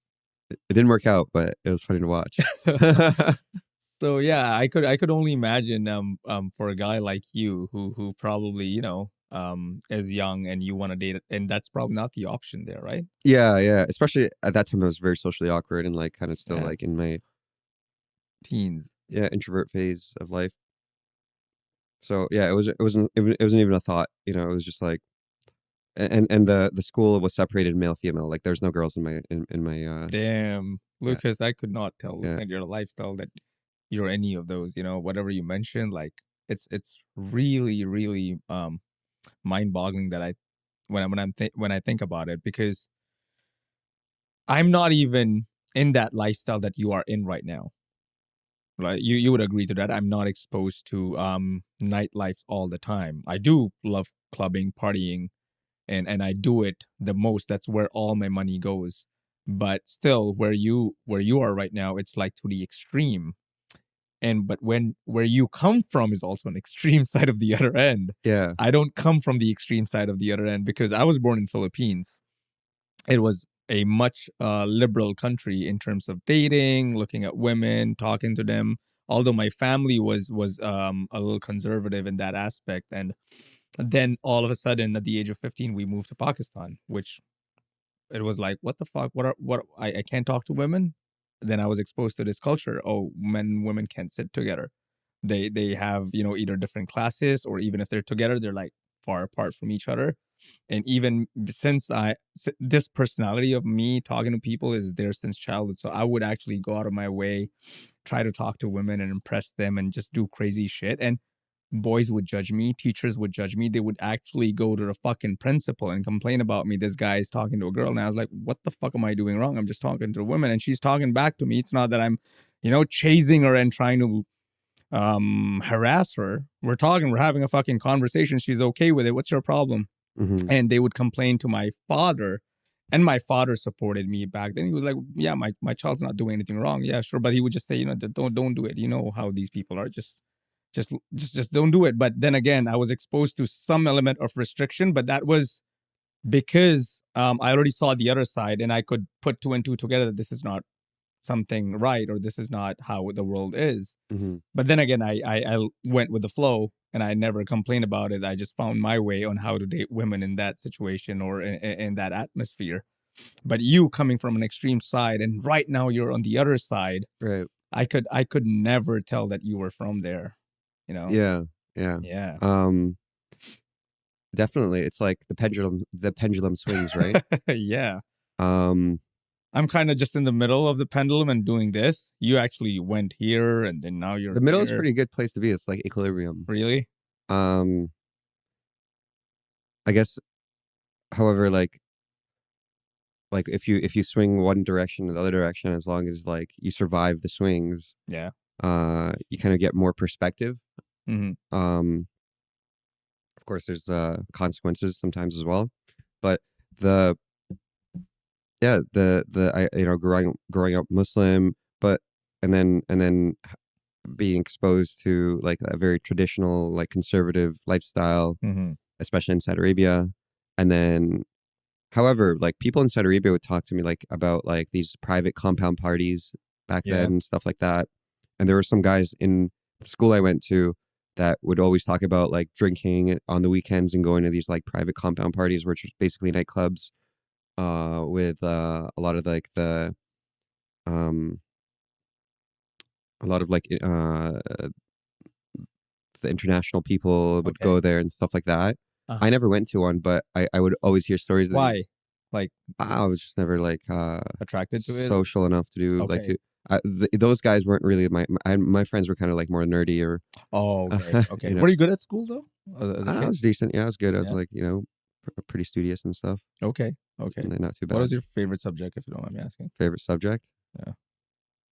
Probably physics. Really? Yeah. Okay. That's interesting. Yeah. Because that's also related to somehow to science, right? So Yeah, I mean, it's uh, science. nice. Nice. Great. Great. That's interesting. And then the next topic that I know probably you and I don't agree much on is also Okay, what's your yeah. disagreement with me? Sorry, on the other side. Yeah, monogamy and stuff. Well, I personally think it's not sustainable that if you're not monogamous. I personally think that like I'm self-aware. I've lived my fair share of I'm not saying I've had a lot of women, but whatever acquaintances I had in the past, I've loved them because we were both loyal to each other. I've never had a woman in my life that I had to even fight for loyalty. That's something that I say touch wood. I'm Yeah, very I lucky. mean, I don't think non-monogamy and loyalty are incongruent. But if you're not monogamous, you're not loyal. That's not true. Okay. Define why. So loyalty is just trust, right? Trust and like honesty and not not um like not sorry, there's a word for it. Not like tarnishing an agreement or whatever. Okay. Like if you make an agreement, like you're still loyal. Yeah. Like if it's discussed, hey, I'm non-monogamous, and it's agreed upon, and there's no lie or dishonesty there. Okay. There's no deception. Okay. You're still loyal. Okay. So perfectly fine. That's your version of loyalty. But you mentioned that as long as the trust is not broken, what if the woman I already know, I'm dating her, I'm with her, and her version of trust is that you're not gonna sleep with someone else. So if I do that, I basically am breaking her trust. Yeah. So So I'm then not loyal to her anymore. that's true, but then that's something you discuss, Yeah. right? Yeah. If she doesn't want you to sleep with other girls and you do, then you're cheating. Yes. But if she's okay with it and you do, you're still loyal. Oh, bro, find me one then. I don't think. Oh, well, that's a different story now. Yeah. So for me, it's like, and the other reason I'll tell you why. Me as a person, not generalizing all men, no matter how um no matter how much my lifestyle and whatever little social life I have on Instagram and people watch, a lot of people actually do question me that, oh, you're partying, you're always out, you're probably with this woman, that woman. And I tell them I do that, but does not mean I want this lifestyle forever. I don't. And there was a point in my life, which I'm not gonna talk much about, but there was a point in my life where I actually stopped all of this. And I stopped it not because it was asked or demanded. It was just natural inside me, which is why I'm gonna talk about myself as a person. I want stability in my life in terms of my relationships, which means I want a stable relationship with my family if I can help them in any way, and I'll do that. Like the loyalty, trust is unquestionable when it comes to family. You can have everything that I have. And similarly, I have the same expectation from them, which I'm very blessed that they've actually done that for me out of the way. All my brother and my sister, when my father was alive, till date, my mother doesn't work or has never worked, but still, the love and support and that in that aspect has been given to me since childhood. Talking about relationships, I want stability in a way that I don't want anyone to be a part of that space that I share with my partner. That's it. It's just me and her. Hmm. And if I'm not satisfied with her, coming to your point, sexually or physically, then there's no point of being with her. But now, if I'm with her, that means I've already agreed to those aspects that I'm happy with her sexually, physically, the way she looks, the way she looks without the makeup, whatever it is. I've agreed to it now. When I do, then there's no question that I'm even gonna look for someone else or be attracted. I'll be very honest with you. I don't know. You might call me stupid, and it's a fact that she was not probably the best woman for anyone else, but for me, whoever those were, I'm not talking about one person, I'm talking about the ones before that too, because I was with them for a period of time, 2 years, 3 years, and during that period of time, the only thing I could proudly say is that there was not a moment in my life that I looked at a woman, I would say, like, man, I wish I had her instead of her. Never, never. And now that credit goes to the woman, maybe that they loved me in that way that I was satisfied enough. Or it could be me that I was just not really looking for something else anymore. I was happy with it. Now we had our own fair share of disagreements, which is why probably those relationships didn't work. But me as a person, I do not like change as much. Maybe this is where it comes from, and then you can connect the dots. Oh yeah, I maybe don't like change, and that's how it is. When you see something that's even better for you, but it's just because it's different, so you probably don't like it. Maybe someone out there would say that, but for me, it's just if I like you, even right now as a friend, I like you. I would not want anything that would harm our relationship, even if we don't agree. Even if we don't agree, I will still make it a point that our disagreements aside, I like you as a friend, and my loyalty to you is unquestionable. Now, you're a friend, you're not my partner who I'm going to sleep with, but with my partner, the That's disappointing, expectation. man. Okay, but with my partner, with my I don't want that type of uncertainty that and I know they don't like it. It's already like you said, if it's discussed, it is discussed. When you're in a relationship, it 100% is discussed that you're not supposed to do this. and you'll get the same. So I was like, perfectly fine, but let me do the rest of the things, you know? But again, now the problems used to be with other things too. Now you can't do this, you can't do that. And that somehow, somewhere does bother me, because for me, it's like my loyalty to you is unquestionable. Like, there will never be a fucking time you'll come back to me and say, hey, you fucked up and you did this. I would actually stop even responding to women just for the sake of her mental peace. Mhm. And fortunate or unfortunate, the past 3 relationships that I had, back to back, if you go in reverse, all of them demanded for one thing, like literally one thing: loyalty. And for me, it was like, that's it. That's it. Sure, you get it. Now you could say, probably, Rohit, you're not a 10 out of 10 guy. Maybe that's why. And women don't come to you as much as they come to me as Lucas. So that's why you. So I want to understand that aspect. Is So that no, so this is the okay. So going back to your disagreement, okay? your disagreement. So I think our definition of loyalty is the same. Is not breaking like an agreement Yeah, and having trust that and being agreement is honest. different, though. The agreement is different, Yeah, but it's not really a disagreement. It's just different agreements. yeah, different agreements. That's what I'm saying. Um, now your contention is that the non-monogamy road is unsustainable, and that Yeah, that's like something that's what that I feel. you could justify. Um, from from what I've seen is like even like open relationships, like completely non-monogamous, like complete like ethically non-monogamous, where there's no trust broken.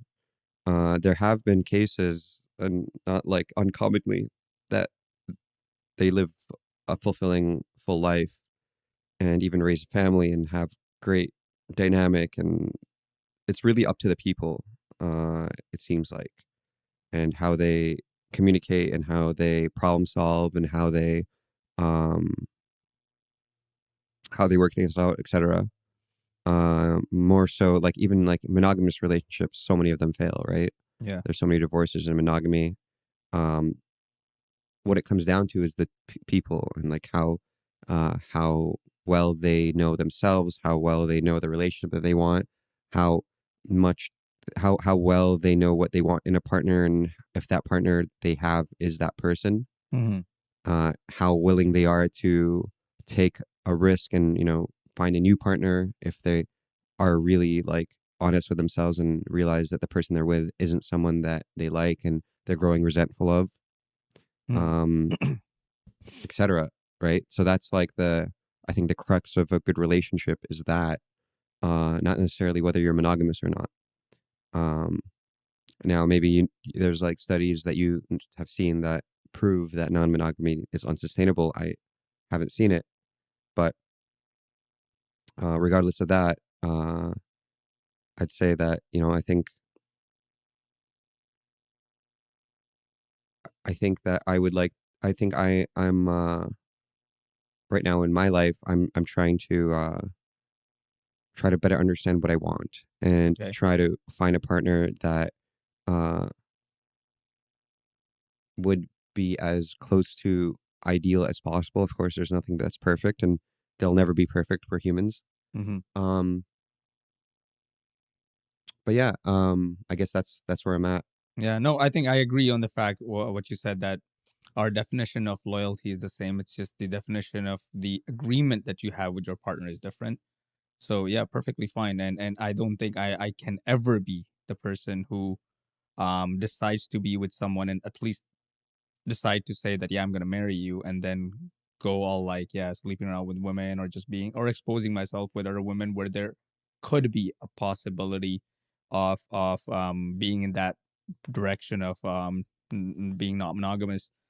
Because whenever I've been in a relationship, I think I've stopped going to places or hanging around with people I know if there's a possibility of having that, that side or that element. I literally just avoid it, and I do it with pride. It's not something that I later regretted. Even now, I don't regret what I did in the past, because now if I'm not in a relationship anymore, I know I can be back on that lifestyle. It's just like this. Yeah, I'll be back. I have a lot of friends, and generally, for me, it's not like, yeah, I want to go outside and sleep with women. For me, it's like I want to go outside and hang around with different people, be it Hmm. men or women, and then if you happen to be with a woman and just enjoy the company, sure. But if not, I don't really crave for it as much. That yeah, I'm not with a partner anymore. Now I need to look around. Oh, I missed women from the past 2 3 years. I was not with them, and now I need to go outside and do this. No, that's not what I look forward to. I get you. Yeah. So basically, yeah, I mean that's fine. I also I would say that like let's say a guy that's like going out and has the goal and intention to be with a woman, it's not necessarily wrong either. It's just like as long Yeah, as yeah, they're of ethical course, and like of a course. gentleman No, about no, it, no, no, no, and no. find someone that wants that as well. I know you don't think so Yeah, yeah, either. yeah. No, no, no. I don't. By the way, look down upon those men. I'm no one to do that, and I could understand where that comes from. But at the same time, I have a lot of friends who are like that, right? You're my good friend. You probably enjoy a company of women, even if they're different every day. You would not mind. I have a lot of Uh, so it's like I'm not okay. So it's like that's not entirely true. okay, Um, personally, it's like how I see it is usually I'm in environments where there's women all the time, okay, every week. Uh, I've women in my life.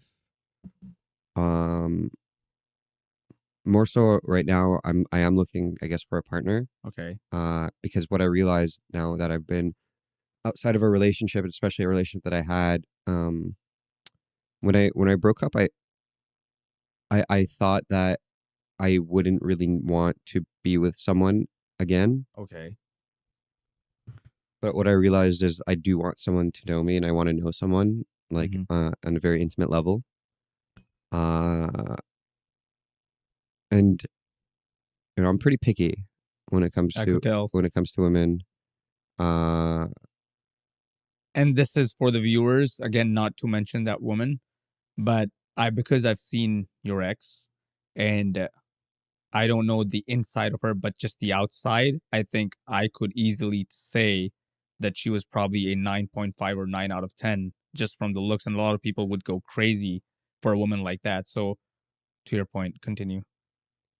okay, I guess I want to like set the record straight. I wouldn't. I'm not opposed to like hookups and stuff. Hmm. I'm not opposed to like just casual. But from what I've realized is, um, I really do want a partner. Okay. And by the way, it could be monogamous. And let's. I know I've been talking Okay. about non-monogamy. Okay. Okay. I haven't like completely discredited that avenue. Okay.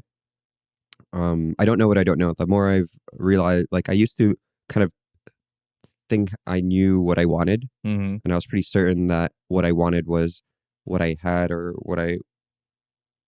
But the more, the more I guess gain experience is I realize I don't know what I don't know. I don't know like what I'll want in the future. I don't know what I'll All right. develop into. I'm open to a lot of different things. Um, but now, as I'm older, I'm more careful on how to invest my time and energy. And I'm very cautious about hurting other people. Like for example, my ex, I did hurt her, significantly, because she thought like she was on that page where we're soulmates, we're going to be together forever. And I was on that page for a while until I wasn't. Um, and now I'm very careful not to hurt someone like that again. So the next partner I want to have, uh, I want to be more certain that I want to be with them, Okay. or more understanding of myself, and hopefully they will be understanding of their selves.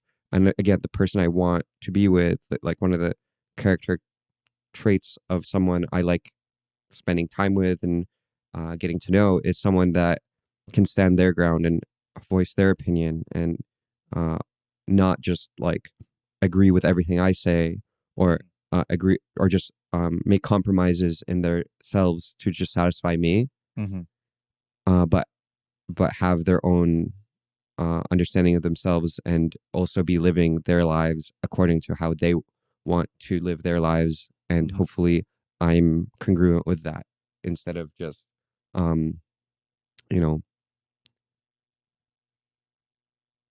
instead of just like kind of being like a floor mat or whatever. Hmm. So yeah, I guess that's where I'm at for relationships and stuff. Nice, nice. So if there's anyone out there our viewers who you think could be a good fit for Lucas, please you can hit him on his DM, and if you can't, I'll tell you where he is on Fridays, Saturdays, and Sundays. So yeah, you can hit my DM, and I'll let you know where he is at that point in time. Okay. Thank you. And also I'm a dating coach. So if you want Oh to, yes, yes, that's one more thing. So how's that going for you? yeah, it's going well. Yeah, it's going very well. It's like Yeah, it's basically the bedrock of my really. of what I do. Actually, before we even move to the other segment, and you're really good at this, you're onto this, you have a lot of information to share, and I have been fortunate enough to join that session of yours where you were discussing about AI and how the world would be and yeah, just completely different 10 years from now or 20 years from now. Would you like to share that to our audience? 100%. So let's say a year and a half, maybe 2 years ago, I started posting video. Maybe a year and a half, close to a year and a half, I guess. I started posting AI videos on TikTok Okay. where I was going out in the street and telling people, asking them what they know of it, and then sharing the information I had, which is that we're basically, no, not basically, we are going through the fourth industrial revolution. Okay. And Fourth industrial revolution. yes, Okay. so the third industrial revolution was when, before it was like 90% of people were farmers. Correct. After that, it's like now 2% of people are farmers. Correct. And the 90% of people that were farmers couldn't even imagine the work their children or even them would be doing down the line. And the whole world changed. And sorry, I'm not good with history as much as probably you are, but was this the same period during the 1960s when the No, it was earlier in like earlier 1900s, late 1800s. Okay. Basically when people started doing like a lot of factory work and Okay. like when factories started being a thing, or like the people that that we started doing a lot of industry. Mm-hmm. Mm-hmm. So the yeah, so it's like this time, the fourth industrial revolution is magnitudes more change. There's going to be magnitudes more change than last time. Okay. And last time it was completely, it changed everything. Okay. Now, how it's going to change? What we're building, I guess, collectively as a society, is intelligence. A lot of people like to disconnect from the progress made in technology as something that's like, oh, they're just going to make the algorithm on social media more addictive, et cetera, like that. But this is the frontier of human development. This is the frontier of science. This is the frontier of where we're at as a society. And, you know, getting deeper into it, this intelligence is going to be so important because think about it like this. Einstein was like maybe 10, 20 times smarter than us. And he discovered new physics, laid the foundation of the atomic bomb, discovered gravitational waves, theory of relativity, E equals mc squared, etc. People are still, his work is still being referenced to this day in new discoveries. That is just one man, one intelligence. The intelligence that is being built is going to be billions upon billions upon billions of times more intelligent than Einstein. And it's going to be democratized throughout the whole world where everyone's going to have access to it. At least that's the goal. The promise, let's say, of these tech companies is for this intelligence to be utilized by everyone, not that just one company or one person has it and controls the world, or it's just one entity, but it's this global teacher, this global researcher, this global explorer, and it's going to handle all the labor, intellectual and otherwise, through embodiment, through robotics. Okay. Now, I hope like a lot of people are going to get lost in this, what I'm saying as like, oh, okay, this is just like what people say about the future. And it's nice to fantasize about. It's like the same thing, you're on your bed looking at the ceiling, fantasizing about a utopia. Um, the difference being is that it's happened. It's like the revolution has ignited, and Hmm. there is no foreseeable ceiling to how far this could go. There's some bottlenecks discovered, like energy, like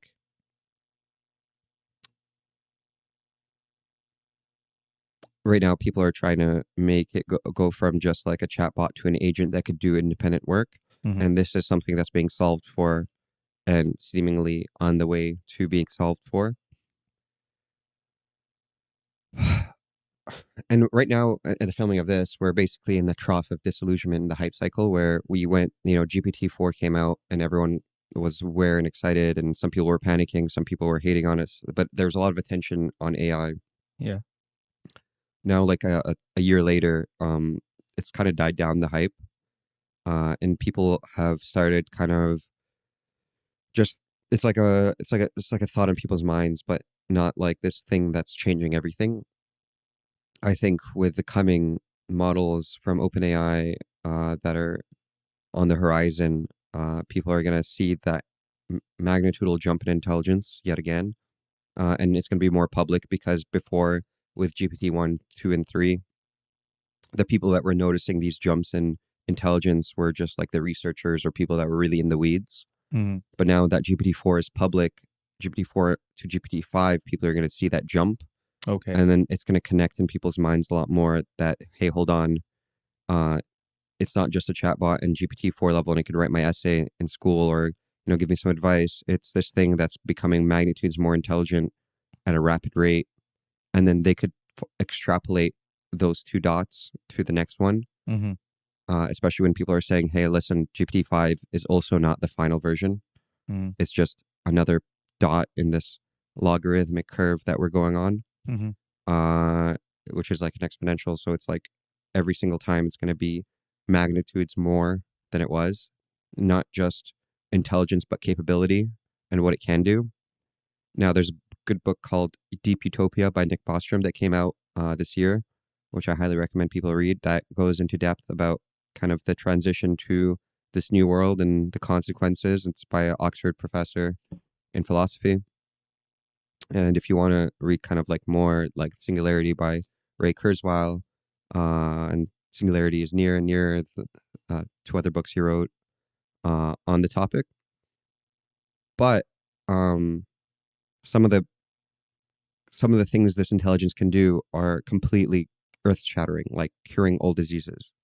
Now, curing all diseases doesn't just mean you don't get sick and you live your healthy life and die.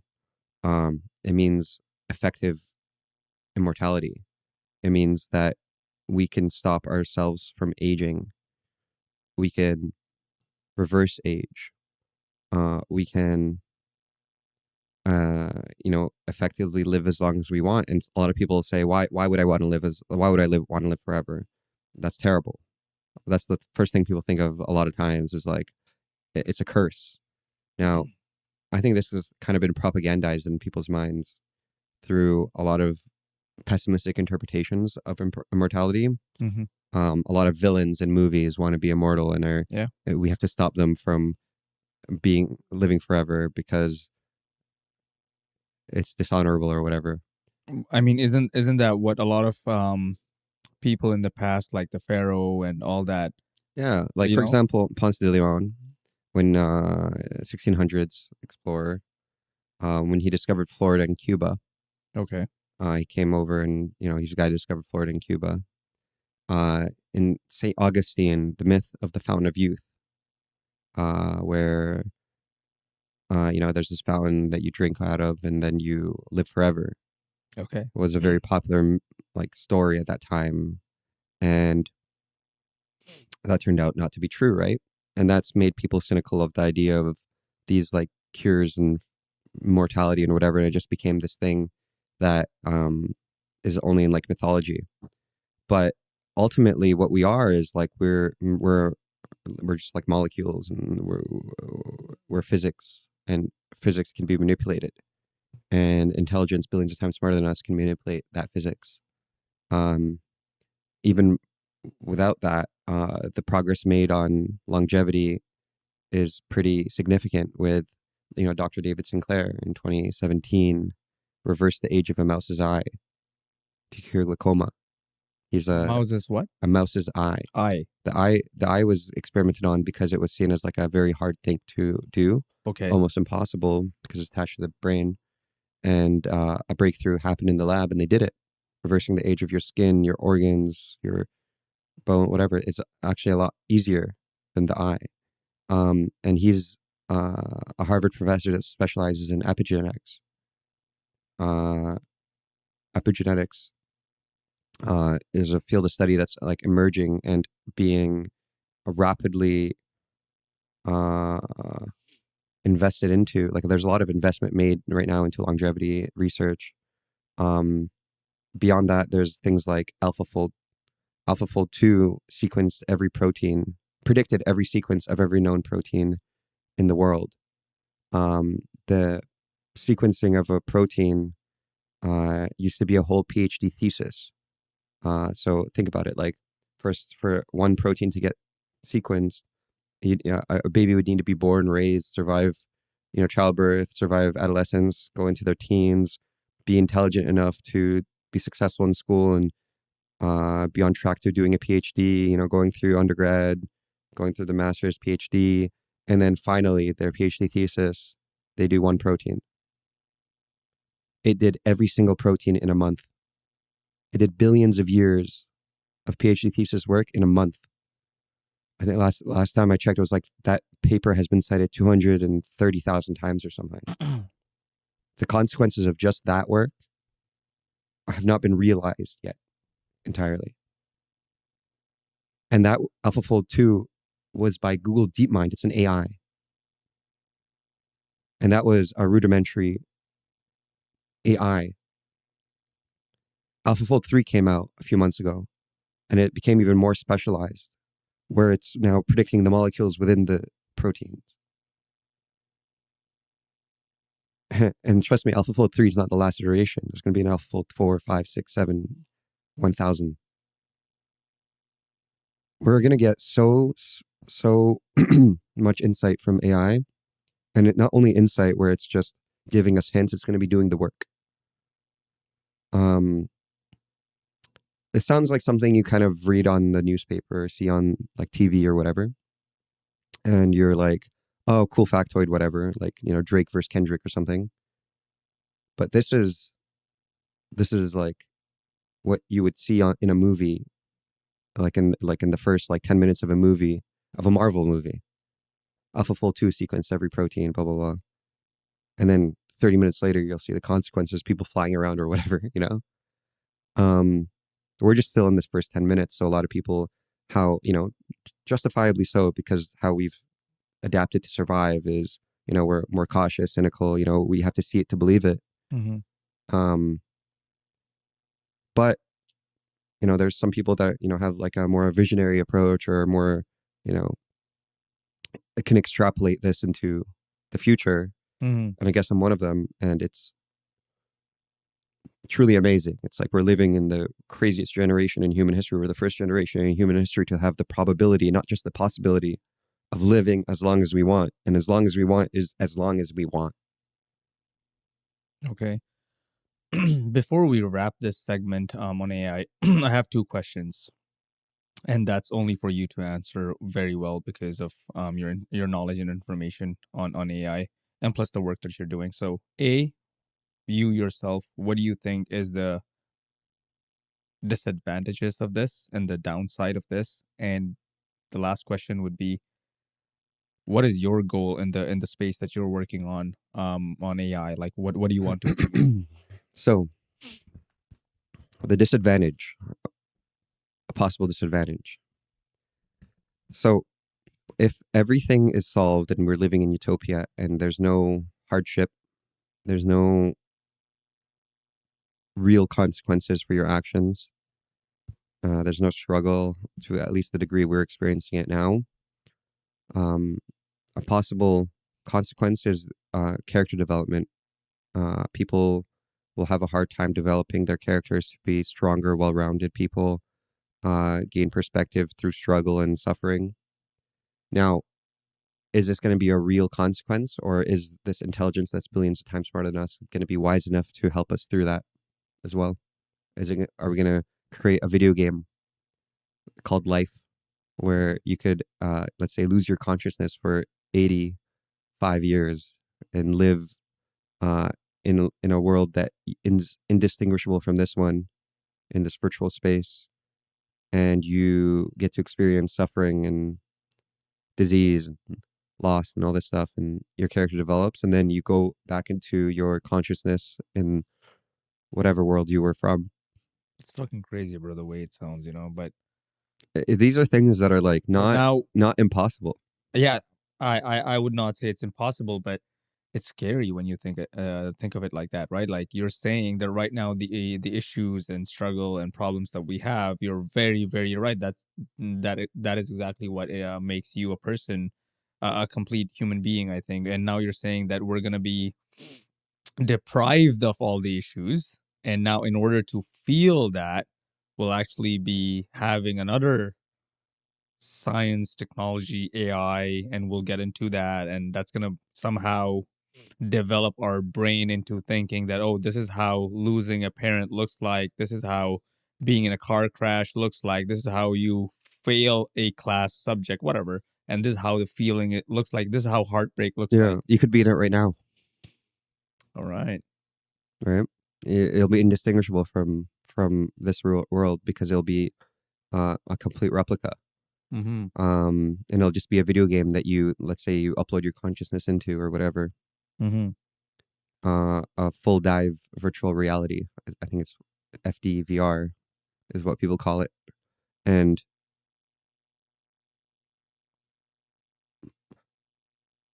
it's sure it could be scary, but what's also scary is right now too, like what happens after you die, you know, Mm. what's scary right now, like it's not, I think, to me at least, any scarier than what is already happening. There's people that, you know, have good coping mechanisms through like religion and whatever, and they are, and some, you know, genuinely truly believe in their religion and are comfortable, and like, you know, God bless them, you know. Mm-hmm. I'm jealous in a way. I Yeah. just can't believe it, and I'm uncertain, Mm-hmm. and I don't think it's any less scary to have an AI that, you know, at least, you know, your consciousness will continue uh until a point where I want it not to, and when I don't want it to, it won't, but at least it will be my choice. That seems a little more comforting. I guess so. What is your goal, and what do you want to So achieve out of so the work I'm that you're doing? I'm doing some work with Don't Die. So it's a Don't company. die. Yeah, it's a Okay. company founded by Brian Johnson. Okay. He's the guy that is like that millionaire. You see him like on the news or papers or social media. He's like guy reversing his age or whatever, Uh-huh. trying to become an 18-year-old. He, like, kind of a wacky guy, but very, very, like, I think in line with what I'm thinking. Okay. He talks a lot about. He doesn't really care about what the 21st century thinks about him. He cares more so about what the 25th century thinks about him. 25th Yes. century. So it's like how we think about Galileo, you know. Okay. In Galileo's time, he was just like this old wacky man. And, like, he also was like persecuted and tormented for his beliefs. Mm-hmm. You know, he like basically said like we the Earth isn't the center of the universe, Correct. right? And that belief at that time wasn't very popular. Mm-hmm. But now we look at Galileo and are like, wow, what a great man. Mm-hmm. Similarly, I guess Brian Johnson wants to be viewed in that light, where he's uh, strictly following the scientific method. He's not trying to peddle any disinformation. He's trying to justify his beliefs Mm-hmm. through science. and trying to get closer to the truth using the scientific method. And that truth led him to having a lot of the same opinions I do, where we are the first generation in human history to have the probability of indefinite lifespan, and that is valuable. Let's say you tell a guy that is very depressed, maybe even suicidal, that, hey, listen, yes, you could be depressed, you could be even clinically depressed, but if you struggle a little longer, and maybe not even that long, it could be within the next 5-10 years that everything's changed. You kind of you have access to this amazing world, and it's predicted. Uh, Neil deGrasse Tyson, Neil deGrasse Tyson recently on a podcast said it's likely that through AI and advancements in medicine and technology, well, AI is going to be the main driving force. We'll cure even mental illness. If you like to say, let's say you have clinical depression, that can be solved because ultimately it's just molecules, just matter, move it around and make the right connections and solved. I mean, it's going to be a good thing if they do that. I mean, yeah, it's looking like it could happen, and not only could, it's probable. Okay. So you tell someone that's really depressed, instead of, listen, this is just your life, you're screwed. But no, there's this thing coming, and it's pretty miraculous. But it's here's the proof. Look at it yourself.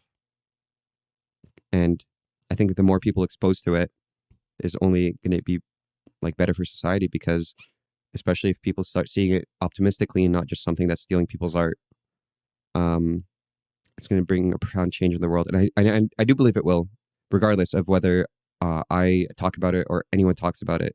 It's already happening. It's going to be so obvious once we see it on the news that AI has cured this, AI has cured that, AI has helped that person, AI has helped this person, and then it's going to be a tsunami of that stuff. And people are going to, just how humans are, we're going to change our perspective to being like, thank God AI is here.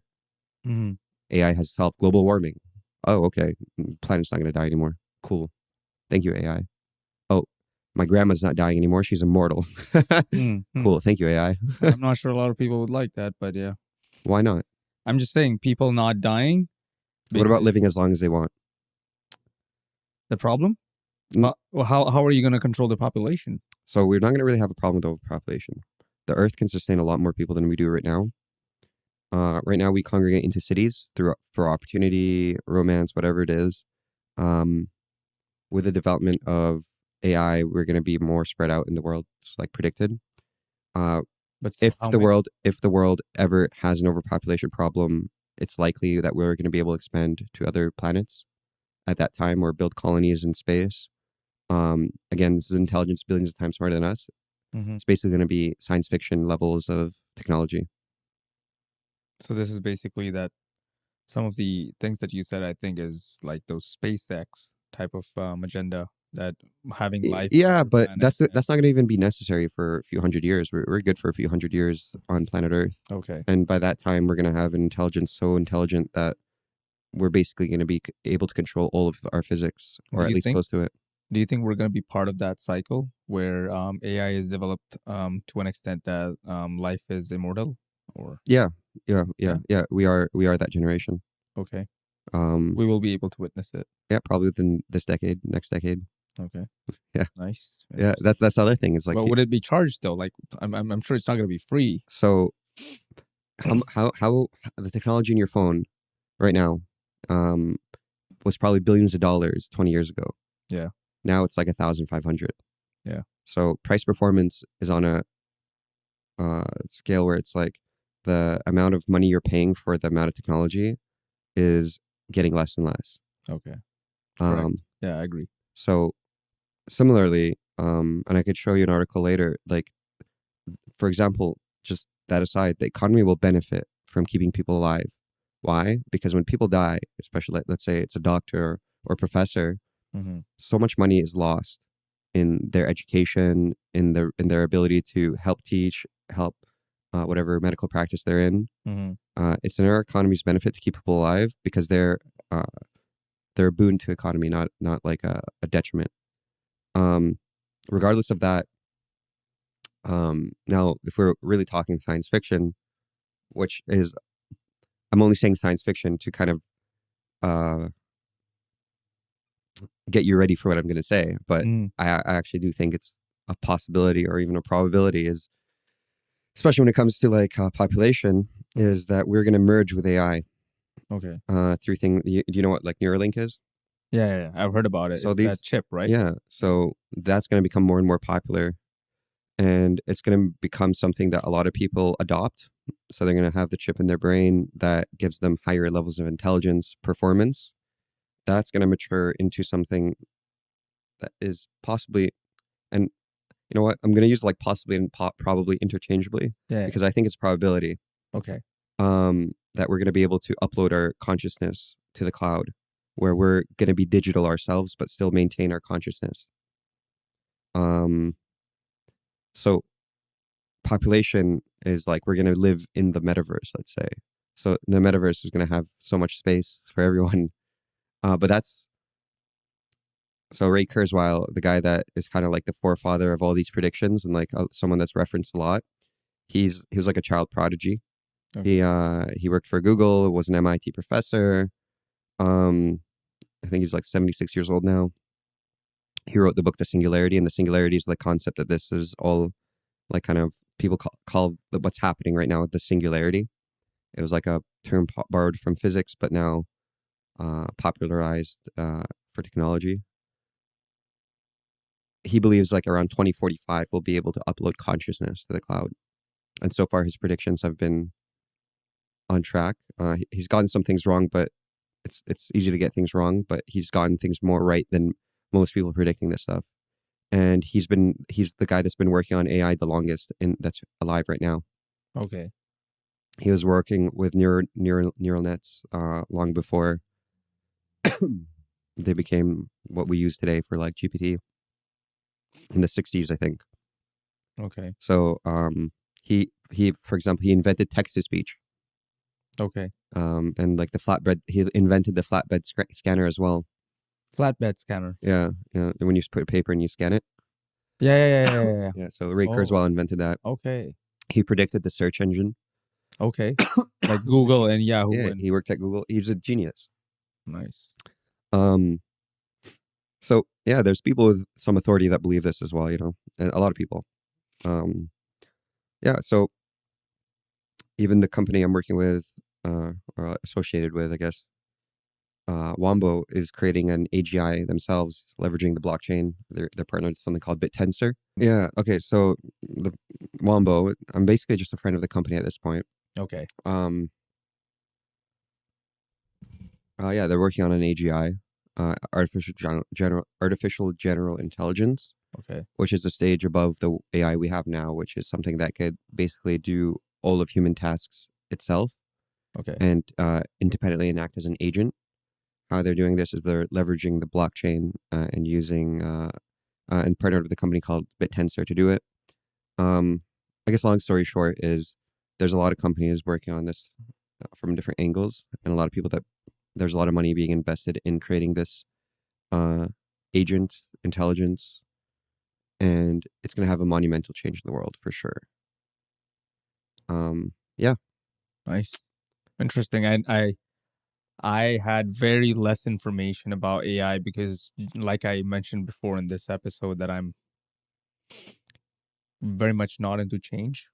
So you could probably understand why I was not into this. I just started recently using ChatGPT, and mainly for the purpose of this podcast, to be honest. But yeah, interesting. One last subject that I want to touch upon. Well, so for someone that's not into change, you're about to experience a lot of it. Yeah. Yeah. You were born in the time in history where there's going to be the most change to have ever happened, and probably will ever happen for human beings. So, Yeah. I'm not excited. I'll tell you that. I'm not excited. Change is coming for you, my friend. I'm not excited. But okay, we will look into that and see how that goes. And since you're going to be around, so I'll probably reach out to you if something goes wrong. Yeah. All right. The last subject that I want to touch on this episode is again, not that I promote this person. Neither am I affiliated with this guy. It's just some things that I take from this person which are beneficial for my own life, and I listen to him a lot. And sometimes I think I don't care what he's done in the past, but what he actually says in the present is something that I could relate with and kind of agree, which is Andrew and Tristan Tate. So you have a different view about the two brothers, Yeah. and what is that and why is that? And this is not a debate. This is Yeah, just yeah. to understand. Yeah, probably to have a different perspective. So I guess unlike you, I do care about what they did in the past, Okay, and you do. I do. Okay. And this is how I think about it. The like masculine figures that I look up to Mm-hmm. won't be guys that are like Andrew Tate or Tristan Tate. Mm-hmm. It would be guys like, I don't know if you watched or read the books like Lord of the Rings, like Okay. Aragorn, or even like Samwise Gamgee or like Frodo. Okay. Uh, they're not, you know. Yeah, I'll give you a story. Okay. So something even Andrew Tate admitted to himself is how he basically started his business and started uh, developing himself into someone that's very wealthy. Uh, I think he just lost a lot of money gambling in a casino or something and was in debt and was in a bad position in life. But he had girlfriends. He had like 3 girlfriends that he was simultaneously cheating on. Um, and then I think he brought them all into a room together. They were all in like different places, and he invited them all into one place, and I guess horrified them and made them understand that, hey, I've been cheating on all of you. However, I have a business opportunity. Mm. The business opportunity was starting like webcamming, like thing where I think 2 of the girls like were disgusted and left. Mm-hmm. One stayed, and he started that business with her. Mm-hmm. Now that's resourceful of him, but it's not a character you'd read about in a book and be inspired by. Agreed. Yeah, It's not a main I character. agree. It's not Aragorn. It's not Samwise or whatever. Which is why this is one thing that I don't agree about him. Which again, I'm not gonna say that we have people who are perfect, but him having to admit that if he had the something to probably be reflecting back on his past, this is probably his chapter that he would probably I think he mentioned this somewhere that he would like to change, because that indirectly or directly you were pimping basically, and that is not so manly Yeah. of you. Well, Yeah. I stopped watching his stuff a long time ago. I mean, no, I mean a year or so ago. I basically like looked into him when he became popular, Mm-hmm. and when he was popular, he was very proud of this. He was trying to he displayed it as a way he was very resourceful and how he got out of a sticky situation and became successful instead of being you know let's say reflective and about it. Mm-hmm. Maybe he's changed now. I don't know. Mm-hmm. I hope he has. But regardless, I think a lot of times he uh, misrepresents masculinity. Okay. He misrepresents, and he is a successful guy. Like he has a lot of money. Mm-hmm. He has a lot of things. He's muscular and talented and probably good at fighting. Mm-hmm. But I don't think that's what makes a man or a person. Um, yeah, it's just not my cup of tea. I guess it's not Okay. like it's not the hero I aspire to be. Okay. Fair. Fair. Nice. Nice. Great. What about the things that he say about depression isn't real? And Yeah, that's not true. okay. Depression is real. People are clinically depressed. It's like Mm-hmm. neurological disorder through brain chemistry, right? So Mm-hmm. it's like whether like um there's a famous comedian that's like chemically depressed. Were you talking about the one who passed away, Robin No, Williams? oh, Robin Williams. I mean, we could bring him up, Mm-hmm. but there's another guy. He's still alive. I hope he continues to be alive, but I forgot his name. Uh, Peter, Peter something. Okay, whatever. Okay. Okay. Um, funny guy, but there are people that are chemically depressed. It's real. even feeling depressed is a real feeling, and it's not necessarily a bad feeling He sometimes. actually agrees that feeling depressed is a real feeling. It's just the the fact that clinically depressed and so widely spoken and accepted and being convinced that you can be clinically depressed just because you had you had a bad childhood, you're poor, blah blah blah, and then all of a sudden he feels that it's a scapegoat people use these days, and it's very easy to just say I'm depressed, that's why I can't do this and that, rather than go out of your comfort zone and do actually something better for your life, because life was shitty before, it is shitty now, it could be shittier in the future unless how you define it. But even in the AI that you defined, if you have everything right, that's also probably shitty to an extent that you don't really know how to feel the emotions anymore, which is why you were saying you might have these tools and systems that would make you feel how you could potentially Yeah, feel it the other side. But depends. Yeah. So on that depression, so how I see it, and I don't think a lot. Yes, sure, some people do make excuses for not progressing and aren't reflective about and like honest about how much they could be doing to achieve a certain lifestyle or goal.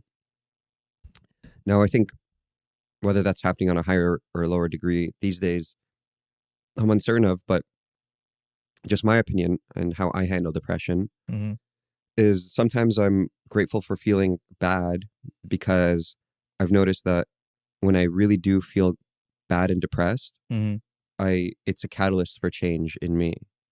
Uh, I it makes me aware that whatever it is I've been doing has made me unsatisfied to this level, mm-hmm, and it's time to be reflective and change that thing that I've been doing or notice it. mm-hmm, And gradually, I notice that once I go from feeling really depressed, mm-hmm. I usually bounce back into a state of um, happiness or a state of fulfillment that's higher than I ever was. Okay. Um, But Lucas, n- isn't exactly what Andrew also says so that yeah, but like I think how you, it's like a driving force, like a yeah, factor that it's a you, driving force. yeah. I think it's how you say it as well. Mm-hmm. How you communicate that message. Okay. I It's would agree on that, by the way. Yes. um, Something that he and probably lacks eh, is no, he's a good communicator, but so I think he rubs people the wrong way, and I think yeah, sometimes rubs people the wrong way is the right word. Yeah. um, I think okay, yes, it's a catalyst for change. However, sometimes it's not like you're not lesser of a person for not changing immediately. Okay. You're not lesser of a person for being upset or sad, uh, and being like having. I don't think you should be shamed into change either. I think he uses shame as a tool too much, He does. Yeah. or like he tries to make people feel shame for their lifestyle, for their choices, for where they are in life, Uh-huh. for how much they have, and yes, that motivates some people to aspire to what he has, Mm-hmm. but I think sometimes it just makes people uh, think less of themselves, and uh, I don't think he really cares about the people that just like kind of crumble under the pressure. Uh, Now, that aside, there are people that are chemically depressed. And he agrees to that. There are So some, probably not yeah, as much the science or the media tells. Oh yeah, this is how the kids these days, because he also when he does that whatever emergency meeting he has with his brother, and they kind of play some videos of people on social media going out there and sharing their depressive stories, and these are men and women, or maybe even like in their early teens, who are sharing such stories which are just absurd to even watch, that oh my god, I'm depressed, or I'm not going to live my life because my mother or my father or blah blah blah did this to me. And to that, people are like supporting that person. Oh yeah, your parents shouldn't be doing this to you, blah blah blah. Whereas, and I could relate to him. Why?